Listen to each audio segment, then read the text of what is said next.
is not just a geographical expression. We are a people bound together by history and culture that are distinctively British. Join me to celebrate our music, theatre, artworks and literature which we can explore and enjoy together. Everybody's welcome. Sunday with Michael Portillo. Every Sunday at 11 a.m. on GB News, the People's Channel, Britain's news channel. You want to know what's really going on in the corridors of power? Labour don't know what to do with you half the time, and that makes you quite lethal in the chamber. Get behind the headlines with Chopper's political podcast. Join me, Christopher Hope, as I sit down with the great and the good of British politics. We'll see where this ruling takes us. These are the stories shaping our nation. Chopper's political podcast, available now on all platforms. Listen in and stay ahead. I think GB News is completely unique in the way that we interact with our viewers. Our audience aren't afraid to have their say. They want their voices heard now, and they've got a channel where that can happen. I find more and more as I'm wandering around, people come up to me and they say, "We saw you on television." I say, "Oh yes, on what?" "On GB News." "Hello, are you the famous Sue?"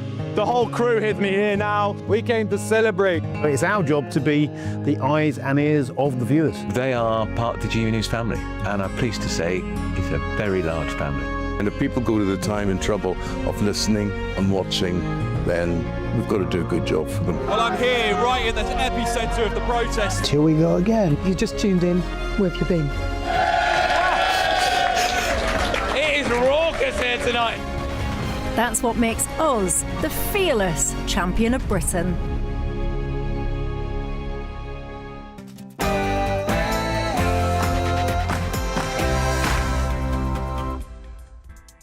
Good afternoon and welcome to GB News. We're live on TV, online and on digital radio. It's 3 o'clock. I'm Nana Akua. And for the next few hours, me and my panel will be taking on some of the big topics hitting the headlines right now. This show is all about opinion. It's mine, it's theirs, and of course it's yours. We'll be debating, discussing, and at times we will disagree, but no one will be cancelled. So joining me for the next few hours, designer and businessman Jeff Banks and former Labour Minister and MP Bill Rammell. So coming up in my niggle. I have just come from Buckingham Palace, where I have accepted His Majesty the King's invitation to form a government. I think this might be the best day of my life. I'm not joking either. I know you think I am, but I'm not. Yeah, great. Andy Burnham becoming Prime Minister, where he outlined his priorities, but something he missed, the illegal migration crisis, which this week got worse as around 900 more arrived, including on a mega dinghy. Well, that's in my niggle up for you, won't want to miss it. Then in the Great British Debate this hour, I'm asking, should the small boats crisis be Andy Burnham's top priority? Well, our new Prime Minister has listed a number of new policies, but nothing so far on illegal migration by the people on the boats. So in the Great British Debate this hour, I'm asking, should the small boat crisis be Andy Burnham's top priority? I'm also asking you that on my poll at gbnews.com. Please cast your vote. And close to home, as forest fires ravage parts of France and Spain, with countless Brits holidaymakers forced to escape, more than 220,000 people flee as Spanish authorities declare the first ever national emergency for wildfires, with warnings that the situation could get worse, with temperatures potentially topping 39 degrees Celsius. We'll bring you all of that. And also coming up on the show. When I'm gone, you're all going to be broke. Your business model is going to be finished. No, it's true. When I'm not around, you're going to be broke. There's not going to be anybody to report on. US President Donald Trump slams journalists and so-called fake news at the White House Correspondents' Dinner. We'll have the reaction to that. And in difficult conversations, I'll be speaking with broadcaster, journalist and author Cosmo Landsman to discuss the book he wrote about grief after losing his son, Jack, to suicide. You won't want to miss that interview. A very incredible person his son was, and a very touching interview. 5 o'clock, stay tuned. But before we get started, your latest news with Bethany Elsey.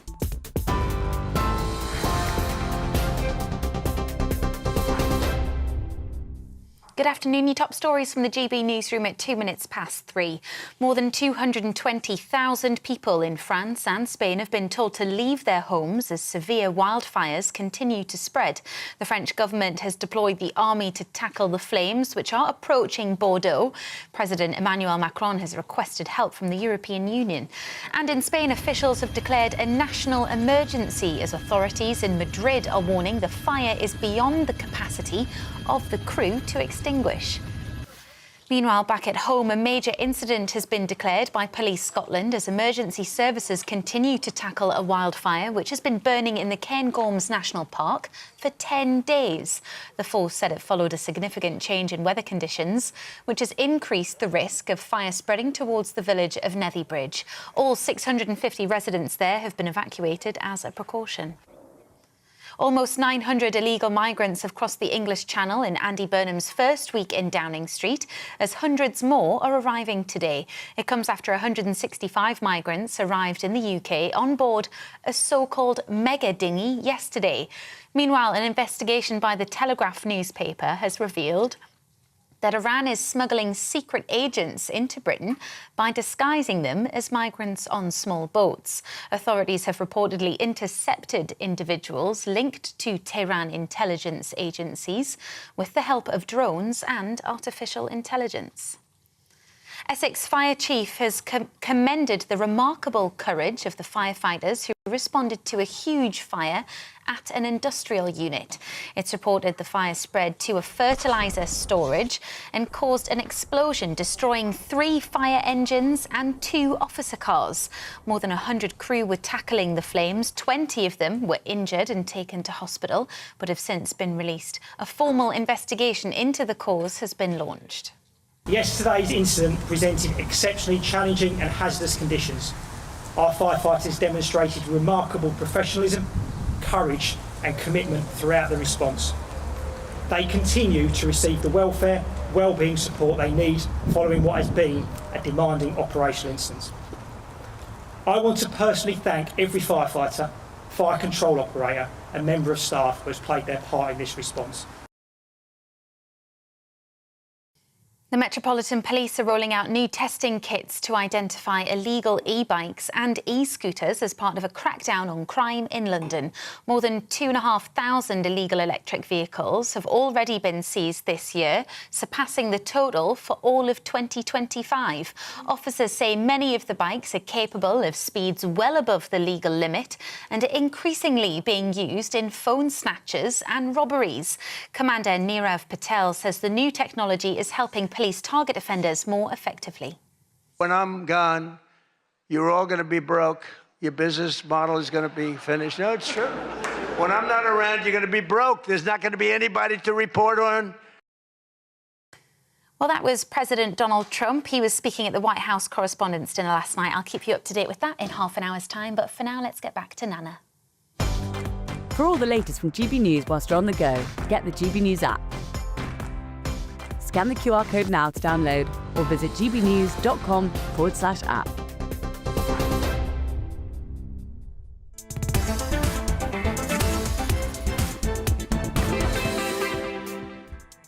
Hello and welcome to GB News. We're live on TV, online and on digital radio. I'm Nana Akua. Now stay tuned because loads coming up on today's show.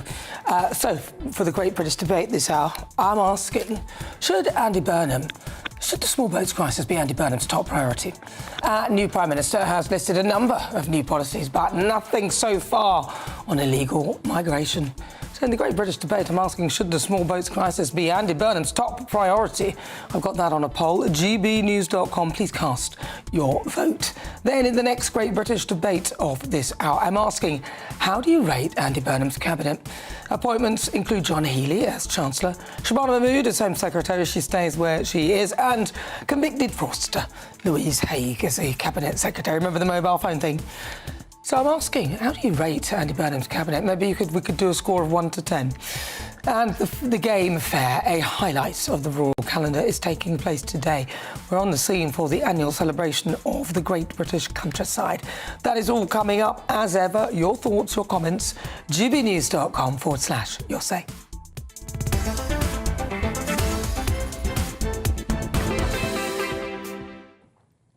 So Andy Burnham's first week as Prime Minister saw him host his first meeting in Number 10 North in a bid to place power. So I'm from the North East, so it's fine. I'm not, to place power out of Westminster. Now, the Prime Minister also spent this week making a series of spending announcements, mostly aimed at tackling the cost of living, including capping bus fares. I can't think of the last time I took a bus, but still. But will his promises stack up? Well, let's speak with Public Affairs Advisor and author on Labour politics, Stuart Thompson. Stuart, welcome to the programme. Thank you. So Andy Burnham, I am looking for hope in every heart, growth in every postcode. Not quite sure what it all means. Very woolly. But there he is. He's Number 10 North. Let's start with that. What are your thoughts on that? Do you think that it's a good concept? It's a good concept because it starts to show how different his way of being Prime Minister is. So it's not just Westminster and Whitehall and London, but starts to show that the idea of growth in every postcode, good growth in every postcode, actually means something. And a very significant way of doing that is to shifting power away from London. And so Number 10 North is a very good start. They had a good meeting yesterday with regional mayors as well. So again, another good sign that this is a shift in the way of doing government and doing politics. Well, it's a shift in the way where he's doing government, really. Yep. But it's not really a shift, is it? Because they're not really that powerful. I mean, everything ultimately comes from Westminster anyway. So the optics might look better in that he's doing that. Remember, he took a flight to get there. That's going to be expensive. I guess his weekend starts now, Friday. He doesn't have to worry about travelling to Manchester. I just don't really see. I think it's actually quite an isolationist move because a lot of people going, hold on a minute, what about us over here, over there? Why does the centre of power, which is our capital city, London, why does the centre of that have to move? What difference will it really make? We are hugely overly centralised country. And that, in the view of Labour, Burnham and others as well, has caused London to overheat and the rest of the country to miss out. So that shift to other parts of the country and decision-making away from London. And as you say, look, part of this will be the proof in, look, what powers go where. So it's not just a case of a different part of the machinery of government being in a different part of the country, but actually the actual decision-making and finances away from just London. If he starts to do that, that's a massive change. The mayors do that anyway. They do that in their regions. The MPs represent part of their constituencies that are all over the country. That ship is already covered. So in my view, I can't really see why you need to move the centre of power that is powerless to another part of the country. It's costly, so he's going to have police and everything around that. As you saw, he took the government jet, which costs a lot of money and is absolutely in contravention to his net zero sort of philosophy. And, we're looking at that whilst people are coming in via dinghy. I would have thought that the priority would be right now, what's happening right now, rather than reorganising something that some would argue could be done maybe if he wins his first term electorally. But what about the boats? Why has he spent how many days in office and not even mentioned it? Well, in the first place, he spent the whole week having a series of announcements, and the focus for week one, which didn't include the boats, was cost of living crisis. Now, that has been consistently what the vast majority of the electorate have wanted to challenge, is the cost of living. So he's taken that as sort of week one. And look, he's 6 days into a prime ministership, so we've got to give it time. But if you look at the numbers, both legal and illegal immigration and small boat numbers, they are down. Now, you'll point to figures that say, in the recent days it's gone up again, but that's from historically low figures. So it's not that he won't announce. Policies, but actually he may feel that the policies that the government has already been following over the last couple of years have actually worked. Well, so why doesn't he say that? Why doesn't he say that then? Well, he will. I'm sure he will. He will come to that. On the day that he, went to Number 10 North, we had at least 200 people come via dinghy. The day before that, we had the largest number of small boat migrants on one boat, 165. Now, the fact that he has ignored this, not mentioned it, is not good. It's all very well talking about the cost of living and how low the numbers are, but it's not really the fact that the numbers are low, but the cost. So if you look at, say, 10 million a day to house these people, then the fact that they move on, we're going to carry on paying for that, and that's just a small snapshot. That doesn't include, when they get out of there, the housing that we're going to have to pay for each of them because we've got to find places for them, and all the other sustenance that they'll require, and then the fact that they can bring their friends and family. So that tiny little funnel looks like, just a couple of hundred. It's actually a huge exponential number, and it's costing the taxpayer a fortune. But the numbers are down. But overall, the numbers are are down. No, but he's not done anything about it, though. He's not mentioned it. But the government as a whole, it's been in government for 2 years. He's been in government for 6 days. The government as a whole for 2 years. So the fact the numbers are down and are coming down consistently. So as you said, he's not been there for long enough. The numbers are going down. Nothing to do with him specifically. He is the new leader of the Labour Party, the new leader of this country. We are expecting him to say something. He didn't take a question for GB News again, so ran away just like Sir Keir Starmer, with us being the #1 news channel. What our viewers and listeners are asking, what's he going to do about the buzz? Why has he not mentioned it? I'm sure he will. I mean, there is no way. Well, I've got a countdown clock because we're counting down. Okay, see how long it takes. well, we'll come back on in a week's time and see if he's mentioned it. He may or may not. But he will come to those issues as well. But he is trying to set a programme for what he thinks are the most important priorities. And it's not that isn't a priority, but for him, in week 1, the most important priority has been cost of living, to show that he's different, to show that he's doing government in a different way. It's not different. They're all talking about the cost of living, but they were the most... but they're doing something about it. But they, as you said, Labour have been in power for a little while. He's just been there for a few days, and a lot would argue that Rachel Reeves has actually made things worse. She may say she came from a horrible base. Nobody would deny that, but she's made it worse. She certainly hasn't made it better. People are furious. And this whole net zero thing, if he's going to do something about that, no real mention of actually tackling the whole net zero or delaying it or anything like that, costing the taxpayer a fortune.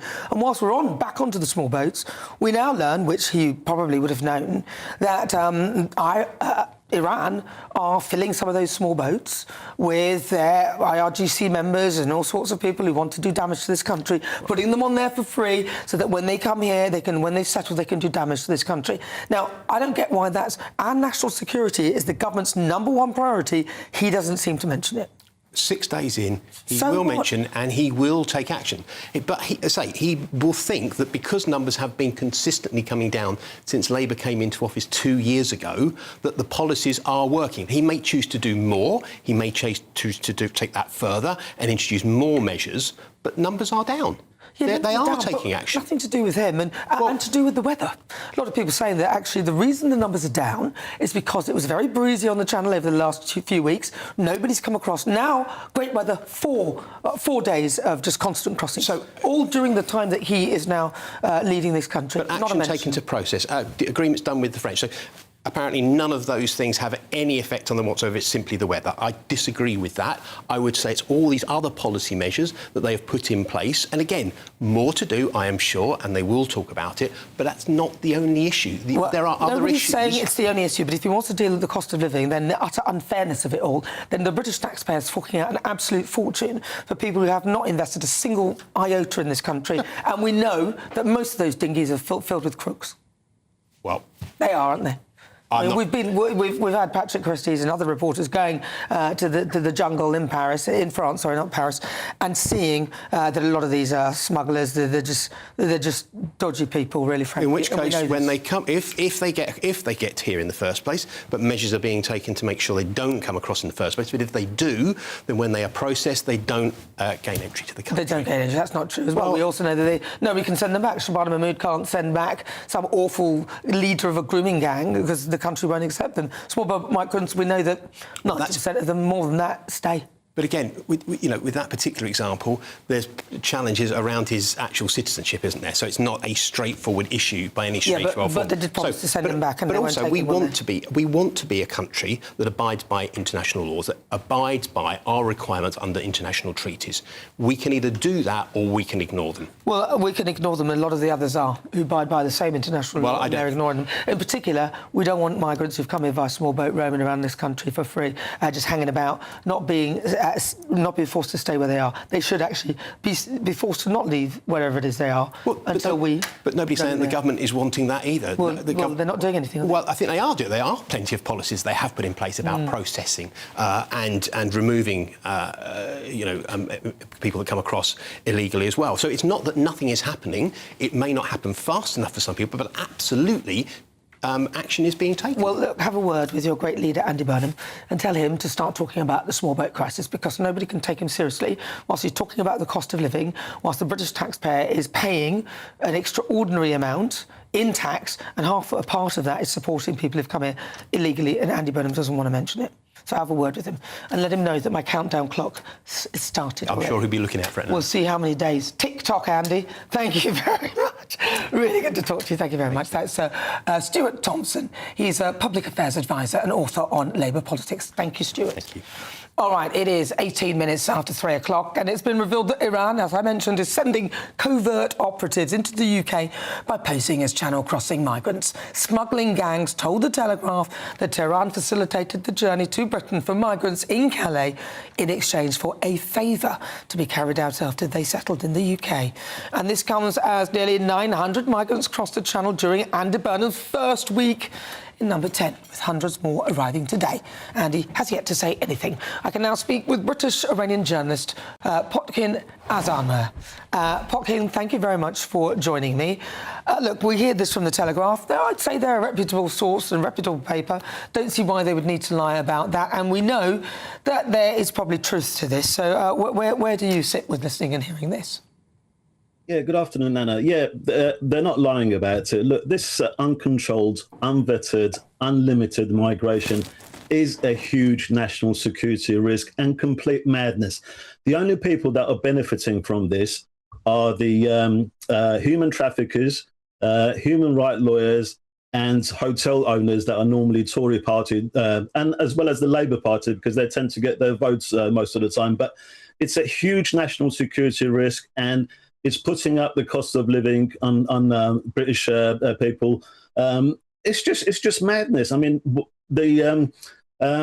you've got a hostile government, and I have to say, Nana, the illegal immigration coming by the boats is just one of the ways that Iran is sending its agents. I mean, a lot of them are coming through by work visas. You take this, say, for example, the Iran State TV. Iran State TV employees get visas to stay in this country for 3 or 5 years, I think, and then after that they shouldn't be renewed. But they continue to stay, and then they settle in this country as well. Whereas the British government can't even open a BBC bureau in Tehran. I mean, it's just unbelievable. Yeah, this doesn't make sense, and I agree with everything that you were telling Stuart. It just doesn't make sense to me either. And the British public are not stupid. And the fact that once these people are here, they are now allowed to roam freely around this country, I find absolutely astonishing. You don't know who they are. You don't know where they've come from. You don't know what their history is at all. And you're going to give them somewhere to stay, which, OK, we're a generous country, I'll roll with that. But you're now going to embed them in a beautiful area where the numbers outnumber the locals, and you're going to allow them to roam freely with nothing to do. It doesn't make sense. And I'll tell you, the people that it really hurts are the genuine political refugees, because they shoved to the bottom of the pile.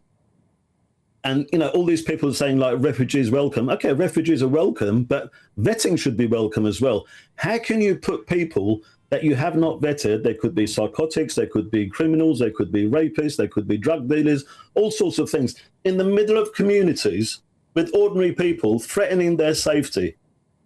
Every government's first duty should be towards maintaining the safety of its citizens. Why are successive British governments not doing that? What is it that they don't understand? It's all very well for Stuart saying, like, you know, we're a welcoming country and all that, but we shouldn't be welcoming to anyone. We should be welcoming to genuine political refugees, not to people that are coming to this country illegally to abuse the system and be a threat to our national security. And the thing is, it's not as though we don't know that they're doing that. They are not even being shy about the fact that they've come here to have a better life. There's nothing really going on in their country. They don't want to bring their kids or women or anything like that. They say why many of them have said that, oh, well, we don't want to settle in France, but we want to go on and settle in Britain because we can bring all our family there when we get there. Instead of, listen, if I was fleeing war or persecution, I frankly would be grateful to get out of that space. I wouldn't be almost tourist shopping for the best location for me and my family, who I may or may not eventually bring along with me. And the generosity is absolute foolishness, because it opens the door to the sort of thing that we're talking about, giving people a chance, IRGC a chance to embed themselves and do bad things in this country. Absolutely. Look, they see Britain as an easy target. And look at so many of these people that have claimed asylum because they said their lives were at risk and everything. After they get asylum, they go back there on holidays to the country of their the origin country. So if their life or liberty was at risk, how come they can now go back on holiday after they get asylum? All those cases should be revisited because it's obviously an abuse of the system. Well, look, I don't get it. I don't understand why the governments are pretending. No one gets it. As I said, the only people that are benefiting from this are the hotel owners, human rights lawyers, human traffickers, and mainly the Labour Party and the left. They're the only ones that are benefiting from this. Let's not forget I mentioned the lawyers, I think. Serco, Clear Springs, all these companies that turn into billion-pound companies simply for supplying accommodation, and anyone who's providing an HMO. Yeah, hey, listen, I've got a house that I could rent out. I am tempted. I'm thinking, God, you're going to give me double rent. I don't blame people, given the state of this country and the cost of living. I literally don't blame people for falling for it. But the bottom line is this, it's a compromise to our security, and the government really aren't pulling through. Very quickly, I've got to ask you this.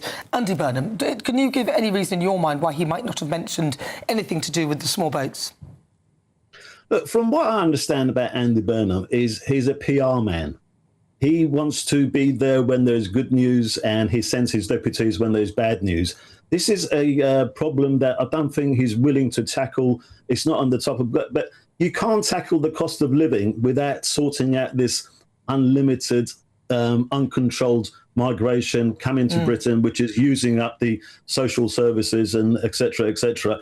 If you were serious about cost of living, migration should be either peg level with that or even more priority. Absolutely, I agree with you. It should be top level because you're wasting money on people who really shouldn't even be here in the first place. Yeah. It's like last year, five people were arrested under the National Security Act. Because they wanted to attack the Israeli embassy. One of them was an Iranian that came by illegal boats, and he was living in tax-provided accommodation. So, are you tackling the cost of living like that? No. Well, the first thing you do is look for waste, and that would be where I'd be going as well. Popkin, thank you very much. 100%, thank you. That's Popkin Azama. He's a British-Iranian journalist. All right, well, listen, a Home Office spokesperson said our first priority is national security. There are stringent security checks for small boat arrivals. Those identified as a threat will be detained immediately, and we will do everything in our power to remove them at the earliest opportunity.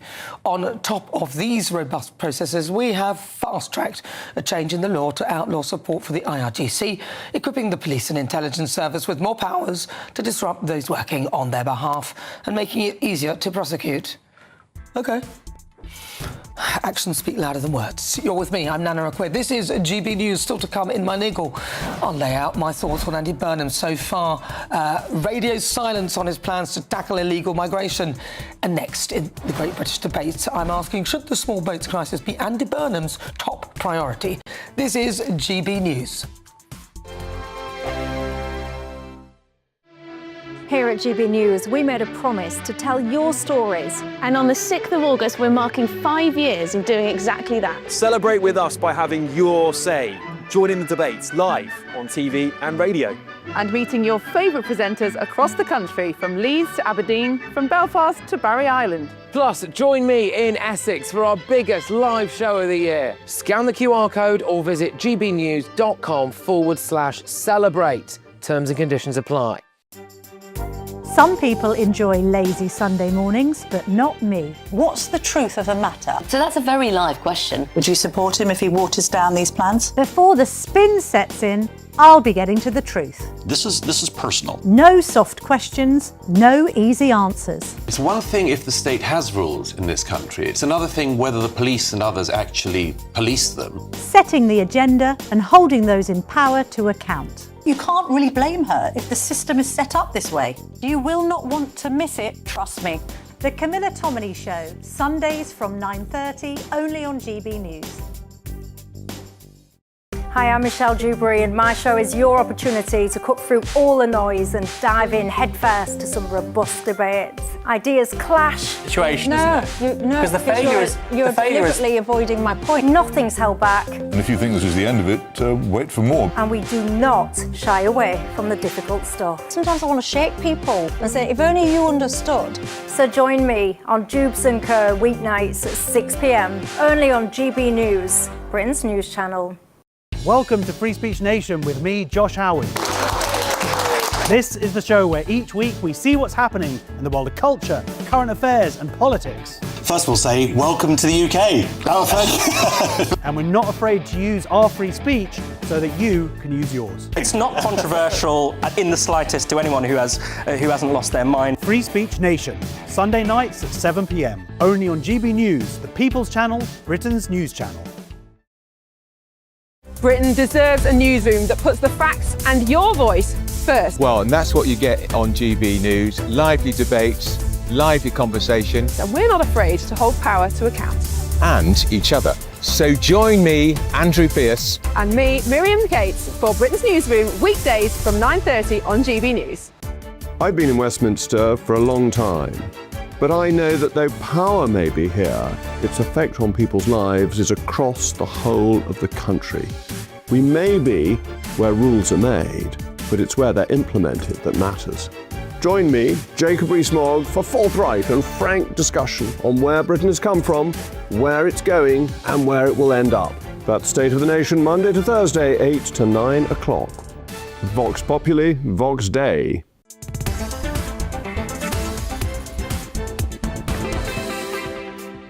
Good afternoon, welcome to GB News. We are live on TV, online and on digital radio. I'm Nana Akua. Now it's time for the Great British Debate this hour. And I'm asking, should the small boat crisis be Andy Burnham's top priority? Our new Prime Minister failed to outline his plans to tackle the issue in his first speech in Downing Street on Monday. And now, over 900 migrants have arrived into our country in his first week, including 165 people on a mega dinghy. They're getting bigger. So in the Great British Debate this hour, I'm asking, should Andy Burnham, should the small boats be his top priority? Well, joining me now, businessman and designer Jeff Banks, also former Labour Minister and MP Bill Rammell. All right, Bill, I will come to you because he's your man. Why is he not talking about small boats, seeing as even on the day he said it, 200 people arrived?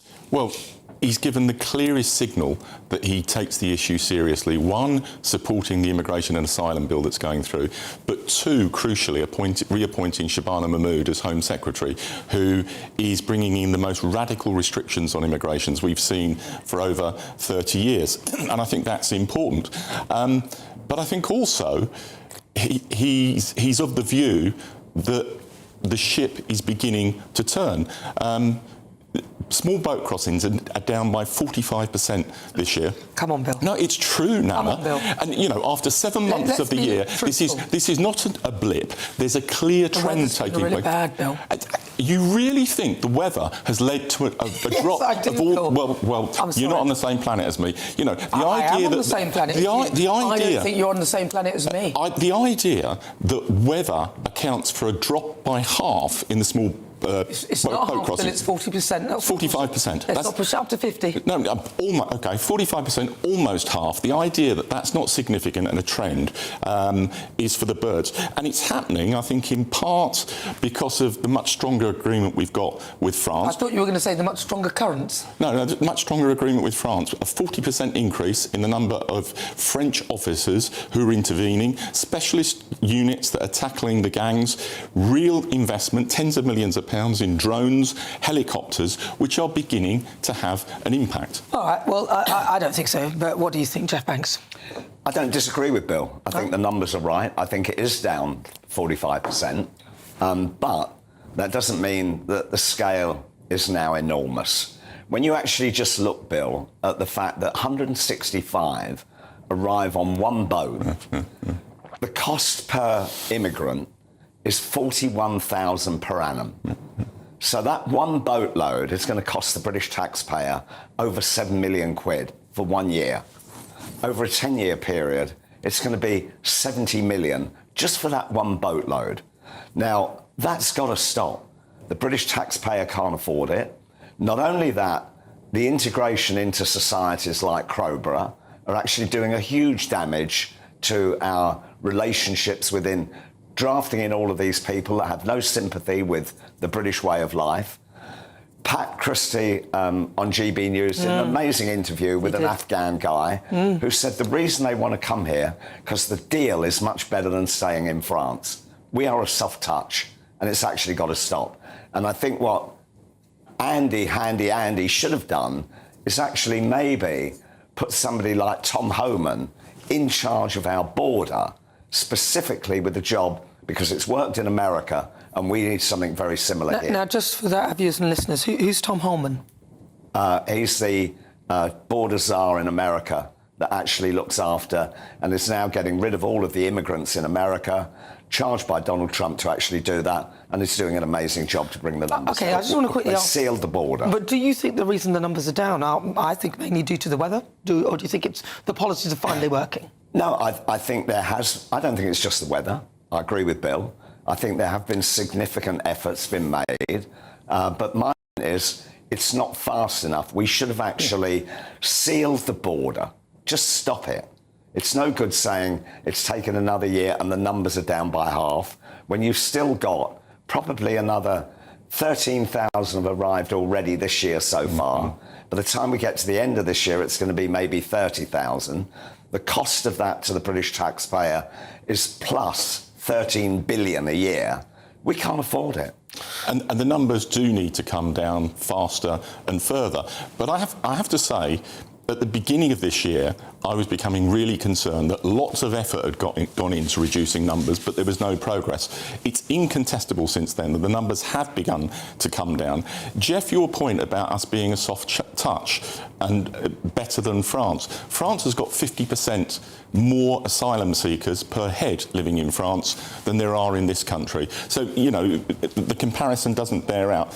What's that got to do with it? Well, France is bigger than this country, isn't it? Yeah, but it's got the same population, and per head of population, well, exactly. So 50% it's got the same population, but loads more land. Yeah. So they've got. I mean, just but most of them live in built-up urban areas. Yeah, but if you did it proportionally, so given with the notion of the size of the place in comparison to this country, then per capita, I think is that the word that you use for the space? Then you'd find that actually the relevance of the point. Jeff was saying we're a soft touch compared to France, and I'm making the point that there are 50% more asylum seekers in France per head of population than there are in this country. But we do need to go faster and further. You know, the costs have come down, so the costs being spent on asylum hotels are down by about $1 billion, but we need to go further. And, you know, when I was in government, in the last Labour government, we cut asylum numbers from 100,000 a year to 19,000 a year by the time we left office. You can make progress, but we need to get on with it. All right, and just to reiterate, small boat crossings to the UK have almost halved, whilst irregular crossings to Europe are down almost 40% so far this year. And now I'm trying to find out the reasoning, but a lot of them are saying that it is more to do with the weather, because we've had some very... Who's a lot of them now? Well, I'm reading The Independent right now. The Independent, the newspaper, are actually saying that. Here's what, listen, while migration experts are clear that numbers are falling, it is hard to know definitely why this is. So there you have it. So I would say that it's the weather, but I don't think it's any of the policies that the government have put in place. So you're saying it's the weather? OK. I've said it's the weather from the start. Okay. I absolutely think it's the weather. I'm not confused about that in any way, shape or form. This week, the numbers, they said that this is a big week now because we've had about 900 of them, because for 4 days consistently the weather has been perfect. Before that, the weather was too bad, so they couldn't take the crossings. Even though it was sunny here, the currents apparently were too heavy, so they couldn't get on those boats. Those boats would have sunk in that weather. So to me, the reason why it's all down is we've had terrible rain, we've had awful weather. That's why. But what do you think? Just a reminder, friends of GBNews, you can vote in today's You Decide poll for free by scanning the QR code that you see on the screen. And I'm asking, should the small boat crisis be Andy Burnham's top priority? I think it should be, because I think it has an immediate effect on the cost of living. But what do you think? I'll bring you the results later on in the programme, so please scan that QR code. Love to hear what you think. All right, 36 minutes after 3 o'clock, you're with GB News, Britain's #1 news channel. Still to come in my niggle, I'll lay out my thoughts on Andy Burnham so far, radio silence on his plans to tackle illegal migration. But next, in the Great British Debates, I'm asking, how do you rate Andy Burnham's cabinet? This is GB News.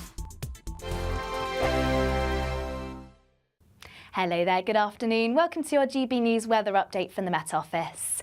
A bit of a change ahead for some of us. We're going to see a few more spells of rain, not feeling quite as warm into tomorrow either for some of us. We've also had some rain this afternoon. That's mostly where we see this cold front sinking its way southwards. A fair few isobars on the chart as well, so a bit breezier at times across the north. Well, we'll see that rain sinking south. It will continue to bring some light outbreaks across central areas of England and Wales, and a few showers starting to creep in across parts of the south. Another band of heavy rain pushes in from the west as well. It could be quite heavy across the hills of Scotland first thing on Sunday morning. And with the cloudier skies, that means temperatures won't drop too low, mostly in the mid to high teens. So to start on Sunday, it's going to be rather unsettled across Scotland. Quite a wet start and quite windy across some coastal areas as well. And still, some of this rain could be a little bit heavy across the hills. Very similar across Northern Ireland and northern parts of England. Most of the rain will have cleared, but we've got plenty of cloud and scattered showers following on behind. And a similar picture elsewhere across England and Wales. Now, across much of the south and southeast, they will see some splashes of rain as we head through tomorrow, but very light outbreaks and very hit and miss showers, so some areas will still remain dry. But across Scotland, Northern Ireland, northern parts of England, and at times across the Midlands, we will see some showers which could turn a little heavy. But any showers we do see across the south will have fizzled away by the afternoon, so more sunnier spells to develop here. But notice a change in temperatures, highs only reaching around 25 degrees Celsius, so still warm and pleasant, but a little bit fresher compared to what we've had this afternoon, and certainly feeling that bit cooler across northern areas of the UK. Some showers still lingering across the evening before eventually fading away. Plenty of clear skies across Scotland actually to finish off the day, so a cooler night here. And then sunshine will build back through into next week along with the higher temperatures. From the school run to the home run, watch a new show for all of Britain. So he can say whatever he wants. A straight talking show where all voices are heard. And, when are we going to stop talking about smashing the gangs and actually do it? With the stories that matter from every part of our country. There's a bit of a crash landing there for your Chancellor. Bold, fearless and standing up for you. That's me, Martin Daubney, 3 p.m. till 6 p.m, weekdays, here only on GB News. The People's Channel, Britain's news channel. You want to know what's really going on in the corridors of power? Labour don't know what to do with you half the time, and that makes you quite lethal in the chamber. Get behind the headlines with Chopper's Political Podcast. Join me, Christopher Hope, as I sit down with the great and the good of British politics. We'll see where this ruling takes us. These are the stories shaping our nation. Chopper's Political Podcast, available now on all platforms. Listen in and stay ahead.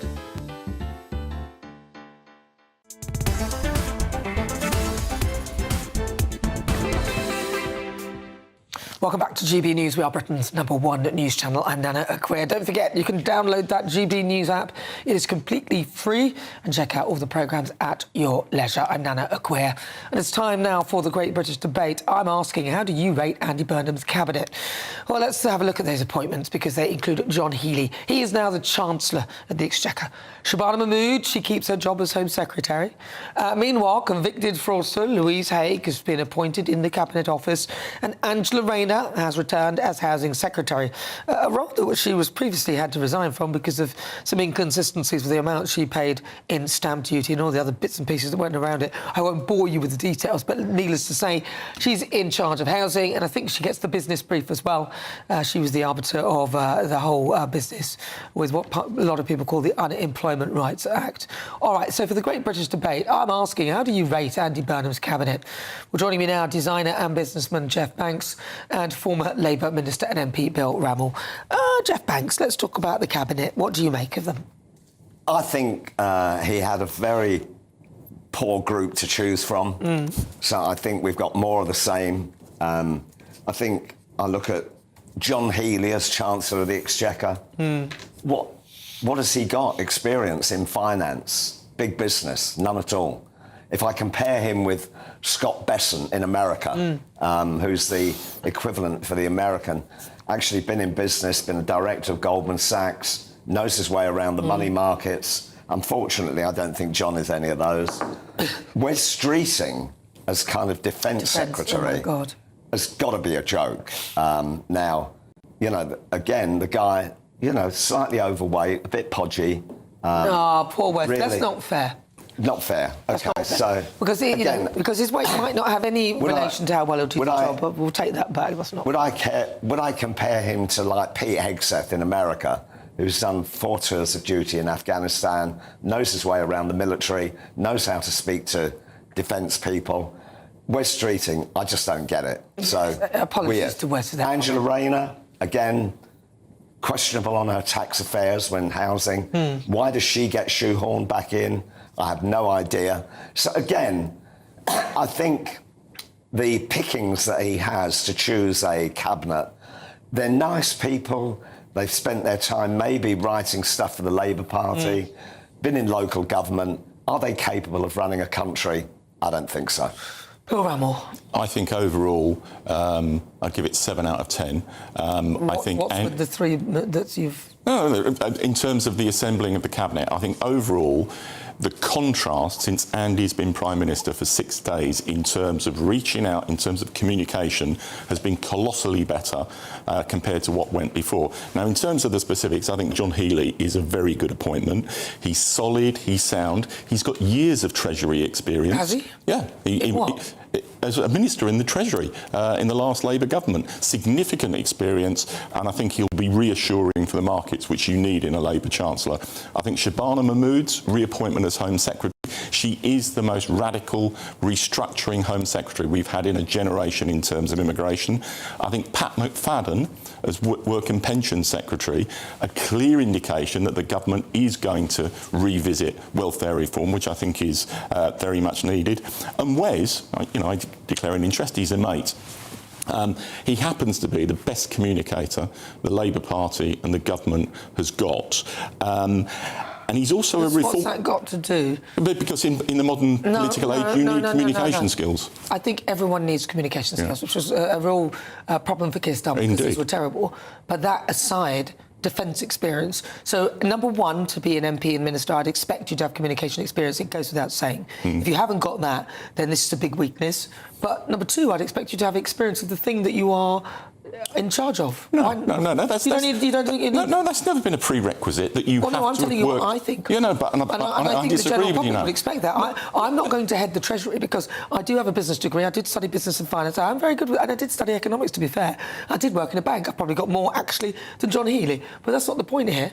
The point of the matter is the person in charge needs to have proper finance experience to fully understand, or proper defence experience, as we're talking about Wes Streeting.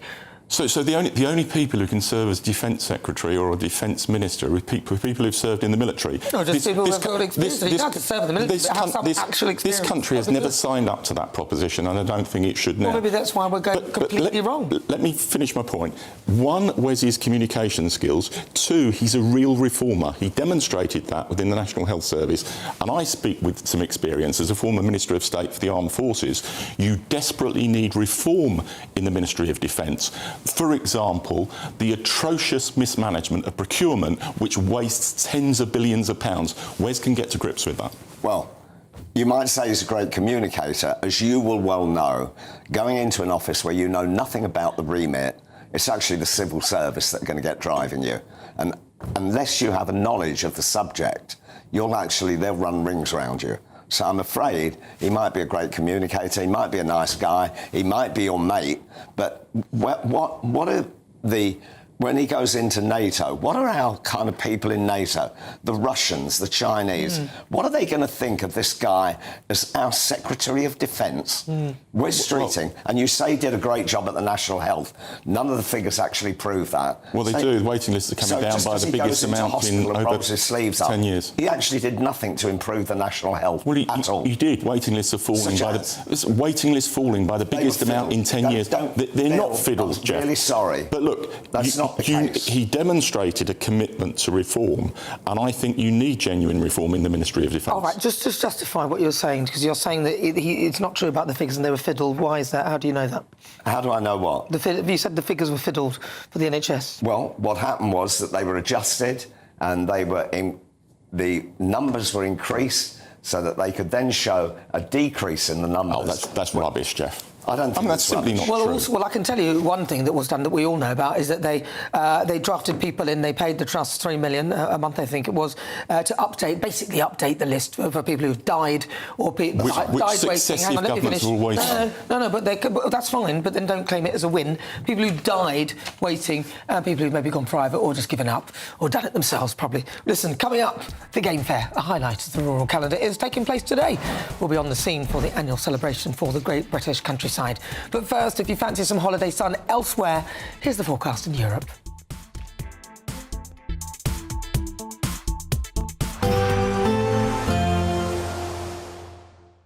Ready to soak up that holiday sunshine?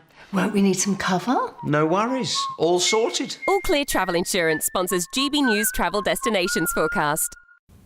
A few showers possible over parts of northern and eastern Italy during the course of the weekend. There's been quite a lot of showers recently in northern Turkey. They are fading for Sunday. Much of the south of Turkey dry and sunny, along with most of Greece on Sunday as well. Southern Italy still hot and sunny as well, but further north there is the potential for some big thundery showers. Could even see one or two in Mallorca. Most of Spain and Portugal dry and sunny spells for Madeira and the Canaries. Lots more sunshine to come into next week.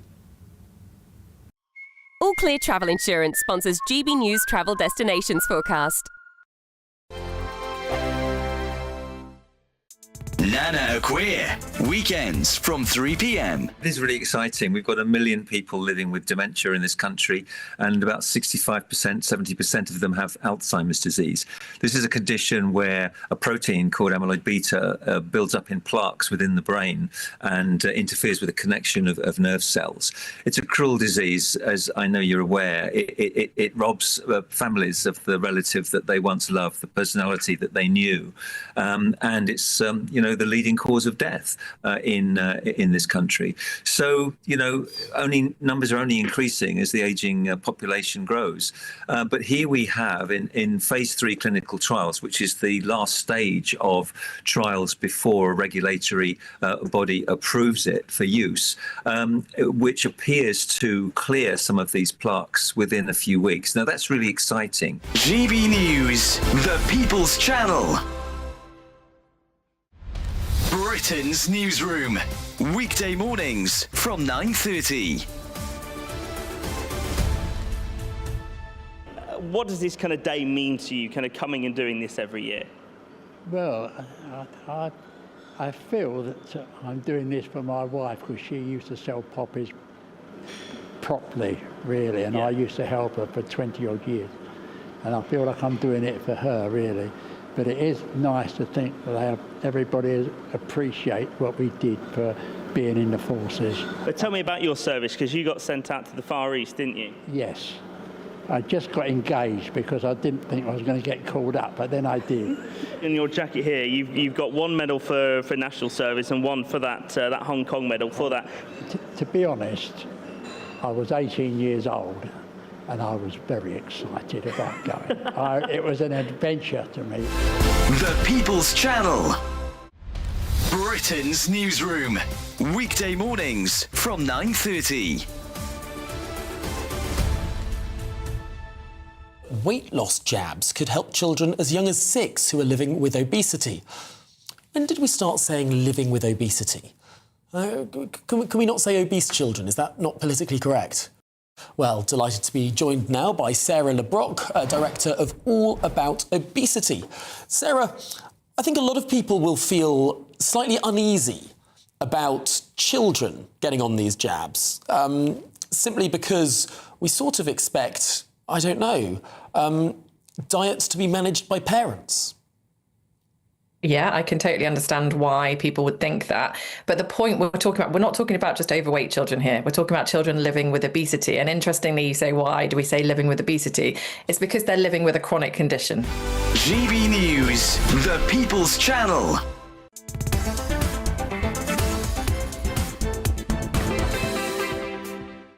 Good afternoon. Welcome back to GB News. We're live on TV, online and on digital radio. Now, today is the annual Game Fair, and it's taking place in I can't say that, in Warwickshire. The event seeks to celebrate our rural life and highlight the importance of the great British countryside. Well, I'm pleased to say that our GB News Northern Ireland reporter Doogie Beattie joins us live from Ragley Hall. Hello, Doogie, wearing his flat cap, looking good. So talk to me about this event, because I read some bad things about it from previous events. So what's so great about it? What's so great about it, Nana, is that this is our British history, our British culture, our British sport, and it's what went on in the countryside for years and years and still continues to go on. Today we've seen those people that were former blacksmiths, wall builders, thatchers, wheel makers, all which, if you went to get them now, a complete fortune to pay for them, because there's not that many of them about, because of course Britain stopped all its manufacturing and so forth. And joining me now is master gunsmith Bill Blackburn, and this really fascinates me, and he is standing with a gun that they have made. How big is the gun industry in Britain? The gun industry is doing well at the moment. There's very few of us that are investing time in it, but we're giving a lot of time back to young apprentices. So what we do is, we've had our year's worth, and I've done 50 years in this trade, so I'm chairman of the certification panel, and I like to give that back in training and the progression of gun makers for the future. We were becoming, and we are, dinosaurs, but hopefully in the future we won't die out like the dinosaurs. So we wish to carry this on and make the best guns in the world. Yeah, and what we're watching here is young men coming into the industry, now being educated. Yes. And there's so many parts to that weapon. Yes. And you are taking on foreign imports that are coming in. Yes. Like so many other things. Yes, but we keep our trade going by, we make the best gun in the world. It's made here in the UK. We are London boys that have grown up from council estates. We've gone into invested in this because we were good at metalwork and woodwork, and we turned that into the skills of making guns. Well, congratulations for that, sir. Just to tell you, Nana, this gun that's handcrafted in his hand, probably about £75,000. Reassured, I'll not be buying one. Not my wages. Yeah. That's wise, Doogie, very wise. Thank you so much, Doogie Beattie. Wonderful. All right, well, stay with me. Next, my niggle on Andy Burnham, not mentioning the small boat crisis at all. But now, let's get an update with your weather.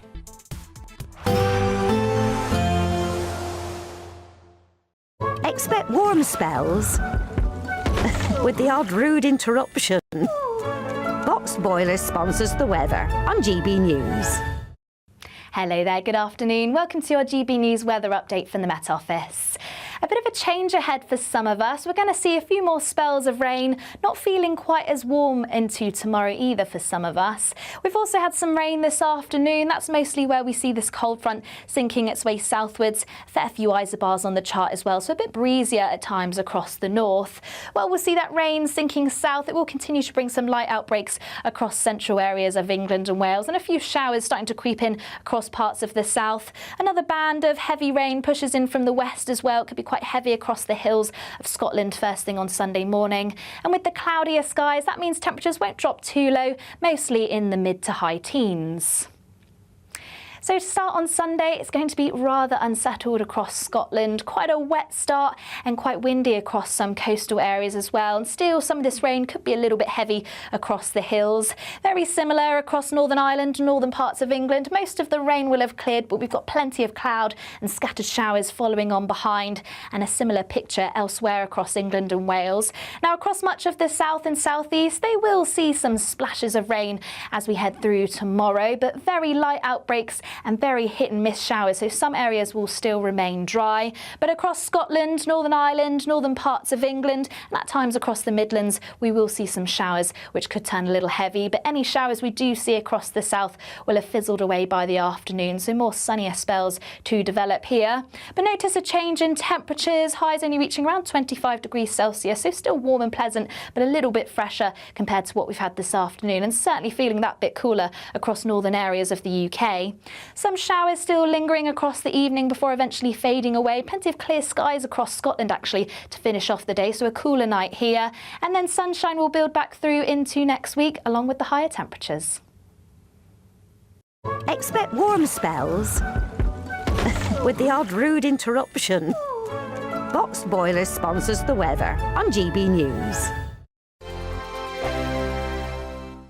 It's the Great British Giveaway Golden Summer Celebration. Your chance to win 2 fantastic prizes. There's an incredible £60,000 in tax-free cash. Plus, you'll also get your hands on a fine gold bar worth over £5,000. For a chance to win £60,000 in tax-free cash and a real gold bar, text GOLD to 63225. One entry costs £2.50 plus one standard network rate message. Or text BONUS to 63225. 5 entries cost £5 plus one standard network rate message. Go to gbnews.com/win. Entry starts at £2.50. Call 0903 686 3232. Calls cost £2.50 plus your network access charge. Or post your name and number to GB22 PO Box 8690 Derby DE1 9TT. UK only. Entrance must be 18 or over. Lines close at 4 p.m. on the 21st of August. This is a network giveaway. Entries will be pulled. Please check the closing time if listening or watching on demand.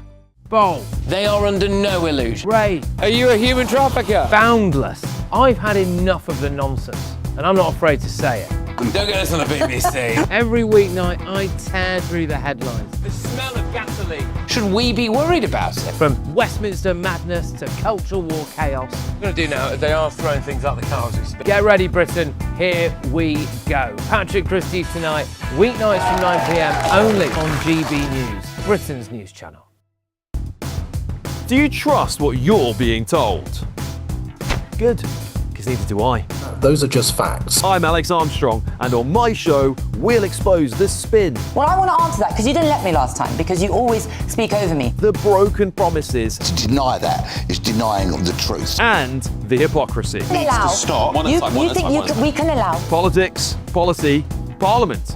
Nothing is off limits. No sugarcoating, no fear of offence, just the truth laid bare. Tune in every Saturday and Sunday at 9 p.m. for Alex Armstrong Tonight, only on GB News, Britain's news channel.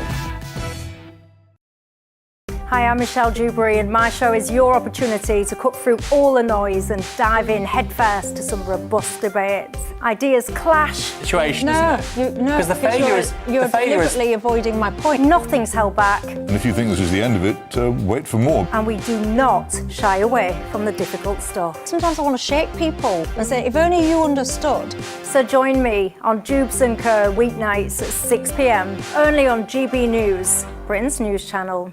Britain deserves a newsroom that puts the facts and your voice first. Well, and that's what you get on GB News. Lively debates, lively conversations. And we're not afraid to hold power to account. And each other. So join me, Andrew Pearce. And me, Miriam Gates, for Britain's Newsroom, weekdays from 9:30 on GB News.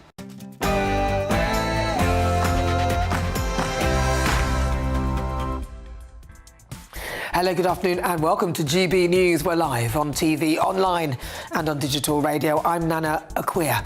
It's 4 o'clock and for the next few hours, me and my panel will be taking on some of the big topics hitting the headlines right now. This show is all about opinion. It's mine, it's theirs, and of course it's yours. We'll be debating, discussing, and at times we will disagree, but no one will be cancelled. So joining me for the next few hours are designer and businessman Jeff Banks, and former Labour Minister and MP Bill Rummel. Well, coming up in my niggle. I have just come from Buckingham Palace, where I have accepted His Majesty the King's invitation to form a government. I think this might be the best day of my life. I'm not joking either. I know you think I am, but I'm not. Yes, on Andy Burnham becoming Prime Minister, where he outlined his priorities, but something he missed, the illegal migration crisis, which this week got worse again as 900 more arrived, including a mega dinghy. That is my niggle in just a moment. You won't want to miss it.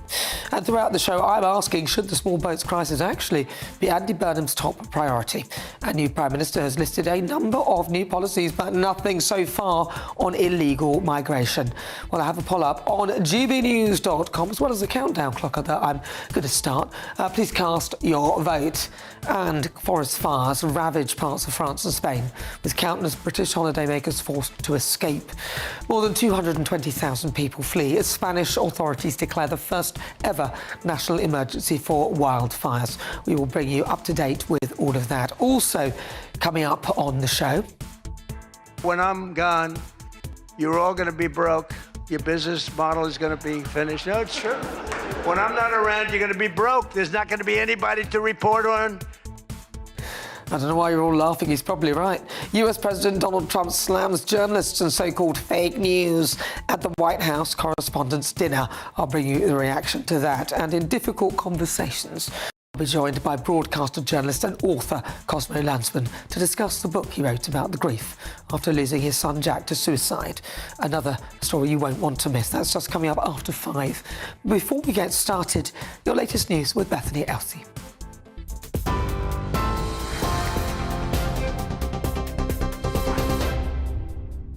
Hello, your top stories from the GB newsroom at 2 minutes past 4. More than 220,000 people in France and Spain have been told to leave their homes as severe wildfires continue to spread. The French government has deployed the army to tackle the flames which are approaching Bordeaux, including the airport. President Emmanuel Macron has requested help from the European Union. And in Spain, officials have declared a national emergency as authorities in Madrid are warning the fire is beyond the capacity of the crew to extinguish. Meanwhile, closer to home, a major incident has been declared by Police Scotland as emergency services continue to tackle a wildfire which has been burning in the Cairngorms National Park for 10 days. All 650 residents in the village of Nethybridge have been evacuated as a precaution. Almost 900 illegal migrants have crossed the English Channel in Andy Burnham's first week in Downing Street, as hundreds more are arriving today. Meanwhile, a new investigation in the Telegraph newspaper has revealed that Iran is smuggling secret agents into Britain by disguising them as migrants on small boats. Authorities have reportedly intercepted individuals linked to Tehran intelligence agencies with the help of drones and AI. Essex Fire Chief has commended the remarkable courage of the firefighters who responded to a huge fire at an industrial unit. It's reported the fire spread to a fertiliser storage and caused an explosion, destroying 3 fire engines and 2 officer cars. More than 100 crew were tackling the flames. 20 of them were injured and taken to hospital but have since been released. Rick Hilton says Essex County Fire and Rescue have launched a formal investigation into the cause. Yesterday's incident presented exceptionally challenging and hazardous conditions. Our firefighters demonstrated remarkable professionalism, courage and commitment throughout the response. They continue to receive the welfare, well-being support they need following what has been a demanding operational instance. I want to personally thank every firefighter, fire control operator and member of staff who has played their part in this response. The Metropolitan Police are rolling out new testing kits to identify illegal e-bikes and scooters as part of a crackdown on crime in London. More than 2,500 illegal electric vehicles have already been seized this year, surpassing the total for all of 2025. Officers say many of the bikes are capable of speeds well above the legal limit and are increasingly being used in phone snatches and robberies. Commander Nirav Patel says the new tech is helping police target offenders more effectively.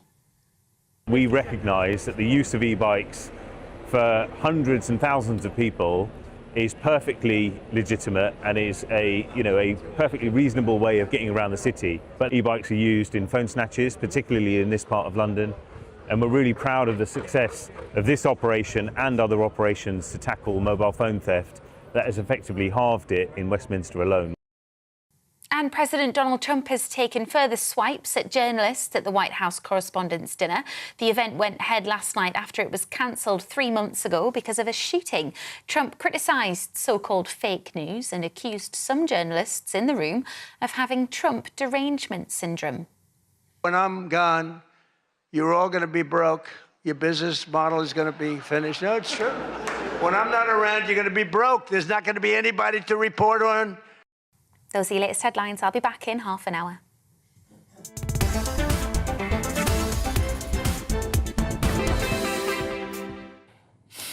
Thank you, Bethany. It's just coming up to 7 minutes after 4 o'clock. I'm Nana Akua. This is GB News. We're live on TV, online and on digital radio. Your new Prime Minister, Andy Burnham. I have just come from Buckingham Palace, where I have accepted His Majesty the King's invitation to form a government. His first major policy, Number 10 North, opened for business yesterday. Number 10 North is at your service. It's here for you. And he called it the best day of his life. I think this might be the best day of my life. I'm not joking either. I know you think I am, but I'm not. What?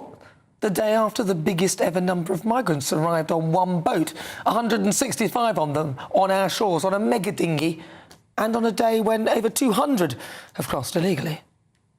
Power is going to flow, energy is going to flow, new ideas are going to come through, the region's going to play back their ambitions here, and the team is then going to say, right, we're behind you, we're going to make them work. That is a different way of running Britain. That is what I'm committed to do as Prime Minister. And I'm so grateful to everybody for making this day happen at the end of my first week. And now let's get to work. What? No mention of migrants? Nothing? Not a diddly squat? In fact, since Andy took over, whilst his party may brag that the crossings are down some 40%, this week, close to 900 small boat migrants have made it to the UK via dinghy in Andy Burnham's first week on Downing Street. And breaking today, GB News can confirm hundreds more are arriving. That is today, the fourth day of illegal crossings, as migrants take advantage of a run of good days.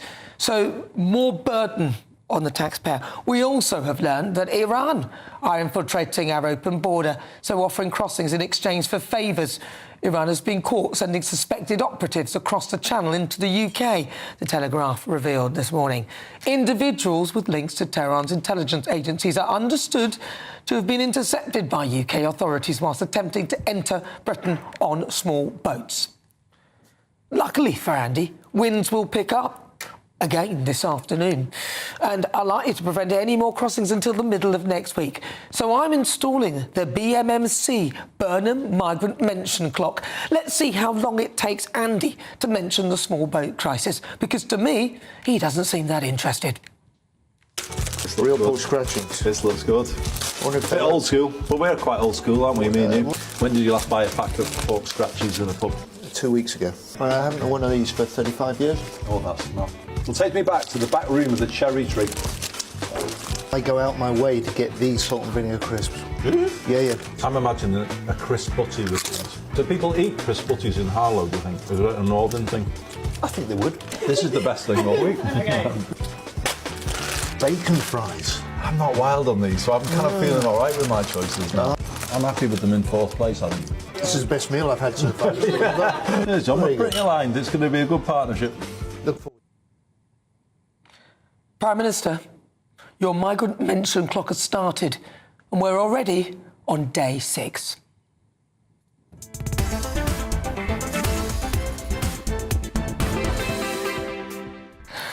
Ten minutes after 4 o'clock, welcome. This is GB News, Britain's #1 news channel. We're live on TV, online and on digital radio. I know. Coming up this hour in the Great British Debate this hour, I'm asking, is Number 10 North a good idea? Andy Burnham launched the new Number 10 North in Manchester yesterday, saying the office would get growth in every corner of the country. But is it really needed? Growth, yes, but Number 10 North? So for the Great British Debate this hour, I'm asking, is Number 10 North a good idea? Then in the next Great British Debate, I'm asking, should Labour change course on net zero? A leaked report has claimed that the party's drive risks leaving Britons with blackouts and soaring energy bills because Britain's electricity grid is effectively flying blind. So for the Great British Debate this hour, I'm asking, should Labour change course on net zero? And forest fires ravage parts of France and Spain, with countless British holidaymakers forced to escape. More than 220,000 people flee as Spanish authorities declare the first ever national emergency for wildfires. We'll bring you up to date with all of that. That is on the way. As ever, send me your thoughts, post your comments, gbnews.com/your say, or scan that QR code.